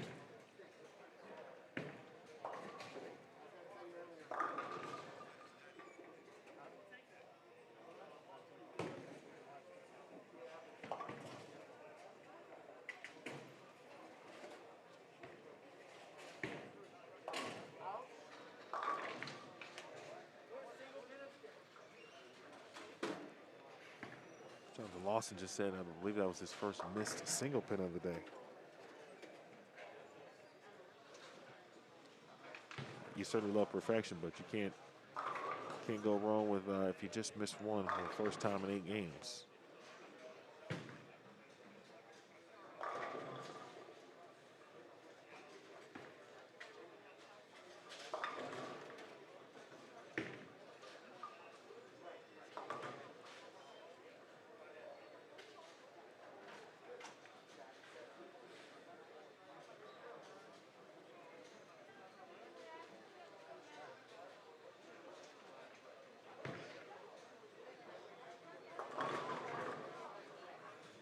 We'll take that Brooklyn heading into the 9th frame as we are in the 10th now on 5 and 6. Nice game by the way, for Scott McCleary, 236. Just because I have his scores, I'm just going to add that up.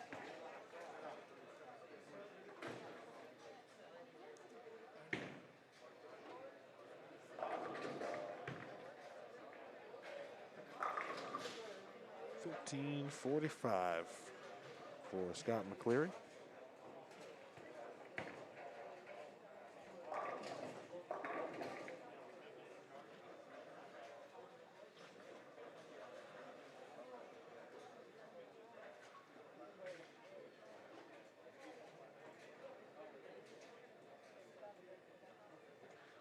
Minus 55 overall.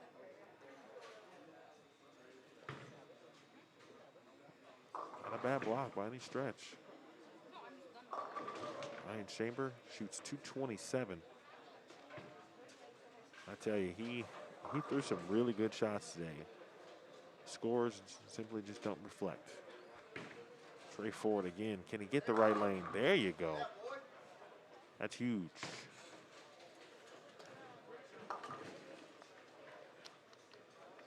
trying to save now 180. And he doesn't have to throw any more shots on the right lane. Looks like he got that one further right down lane. So again, players like Trey, Jacob Gill. Jacob Gill's ball motion early was unlike anyone else in the building, no doubt. His ball was reacting, you know, I'm not saying it was a house shot, which it was not by any stretch of the imagination, but because of his down lane motion that he was getting compared to anyone else, if you just had the naked eye going, you'd be like, wow, how is his ball hooking down lane and everyone else's is not? In fact, everyone else's is kind of hydroplaning as it moves right. Jacob Gill's ball was revving and continuing. So a good example of that from Trey Ford here. That was, of course, this is game 8.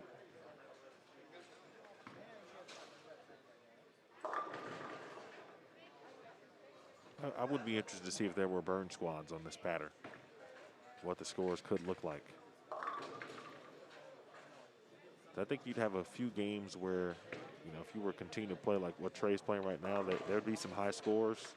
There'd be those who could still produce high scores if they move further left. They might taper off near the end of a block because the players could run out of room potentially if they're playing in.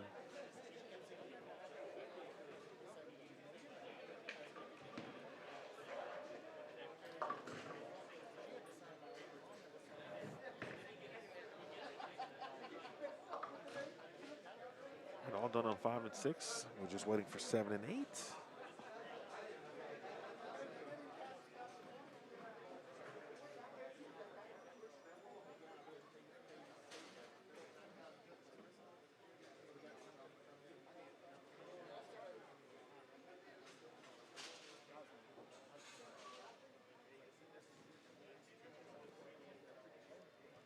So I mentioned that Gill in the books again, the 176. Ford trying to save 187 on his good lane. He struck every time, and the streak ends there.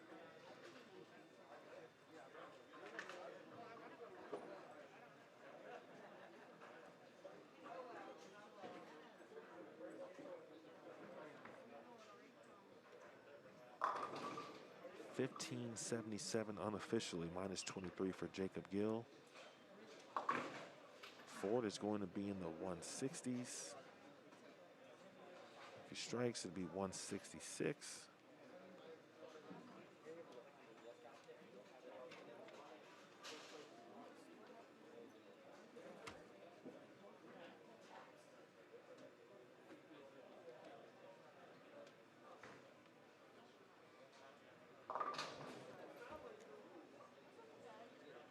Strike will give him 1565.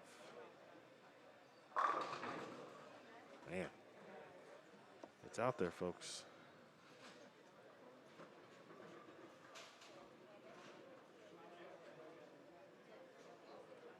Minus 35 for Trey Ford, unofficially. Jonathan Lawson will have our final shot of squad 1. He shoots 176, and that will do it. Squad 1 officially in the books. Lanes will be re-oiled, and we should be underway on time at 2 p.m. Mountain Time. Appreciate everyone tuning in here. Get a good look at the lanes, at the lane condition concocted by Mike Miller, PBA champion, and the challenge that awaits all of these players, the contestants, the competitors of the 17th New Mexico Open. I want to thank Steve Mackey for joining me in the booth.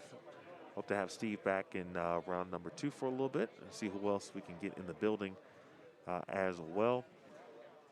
So for Steve, all of the entire staff, Jeff Hemer for providing scores after each game so I may update you. Again, don't forget to check those scores at bowljbt.com.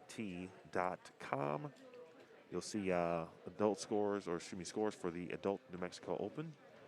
There's a link to click. That will be updated shortly after we go off the air, I'm sure. We will see you in just a little bit, 2 p.m. Mountain Time. It's been a presentation of the 17th New Mexico Open. My name is Emil Williams Jr. I'll see you in a bit.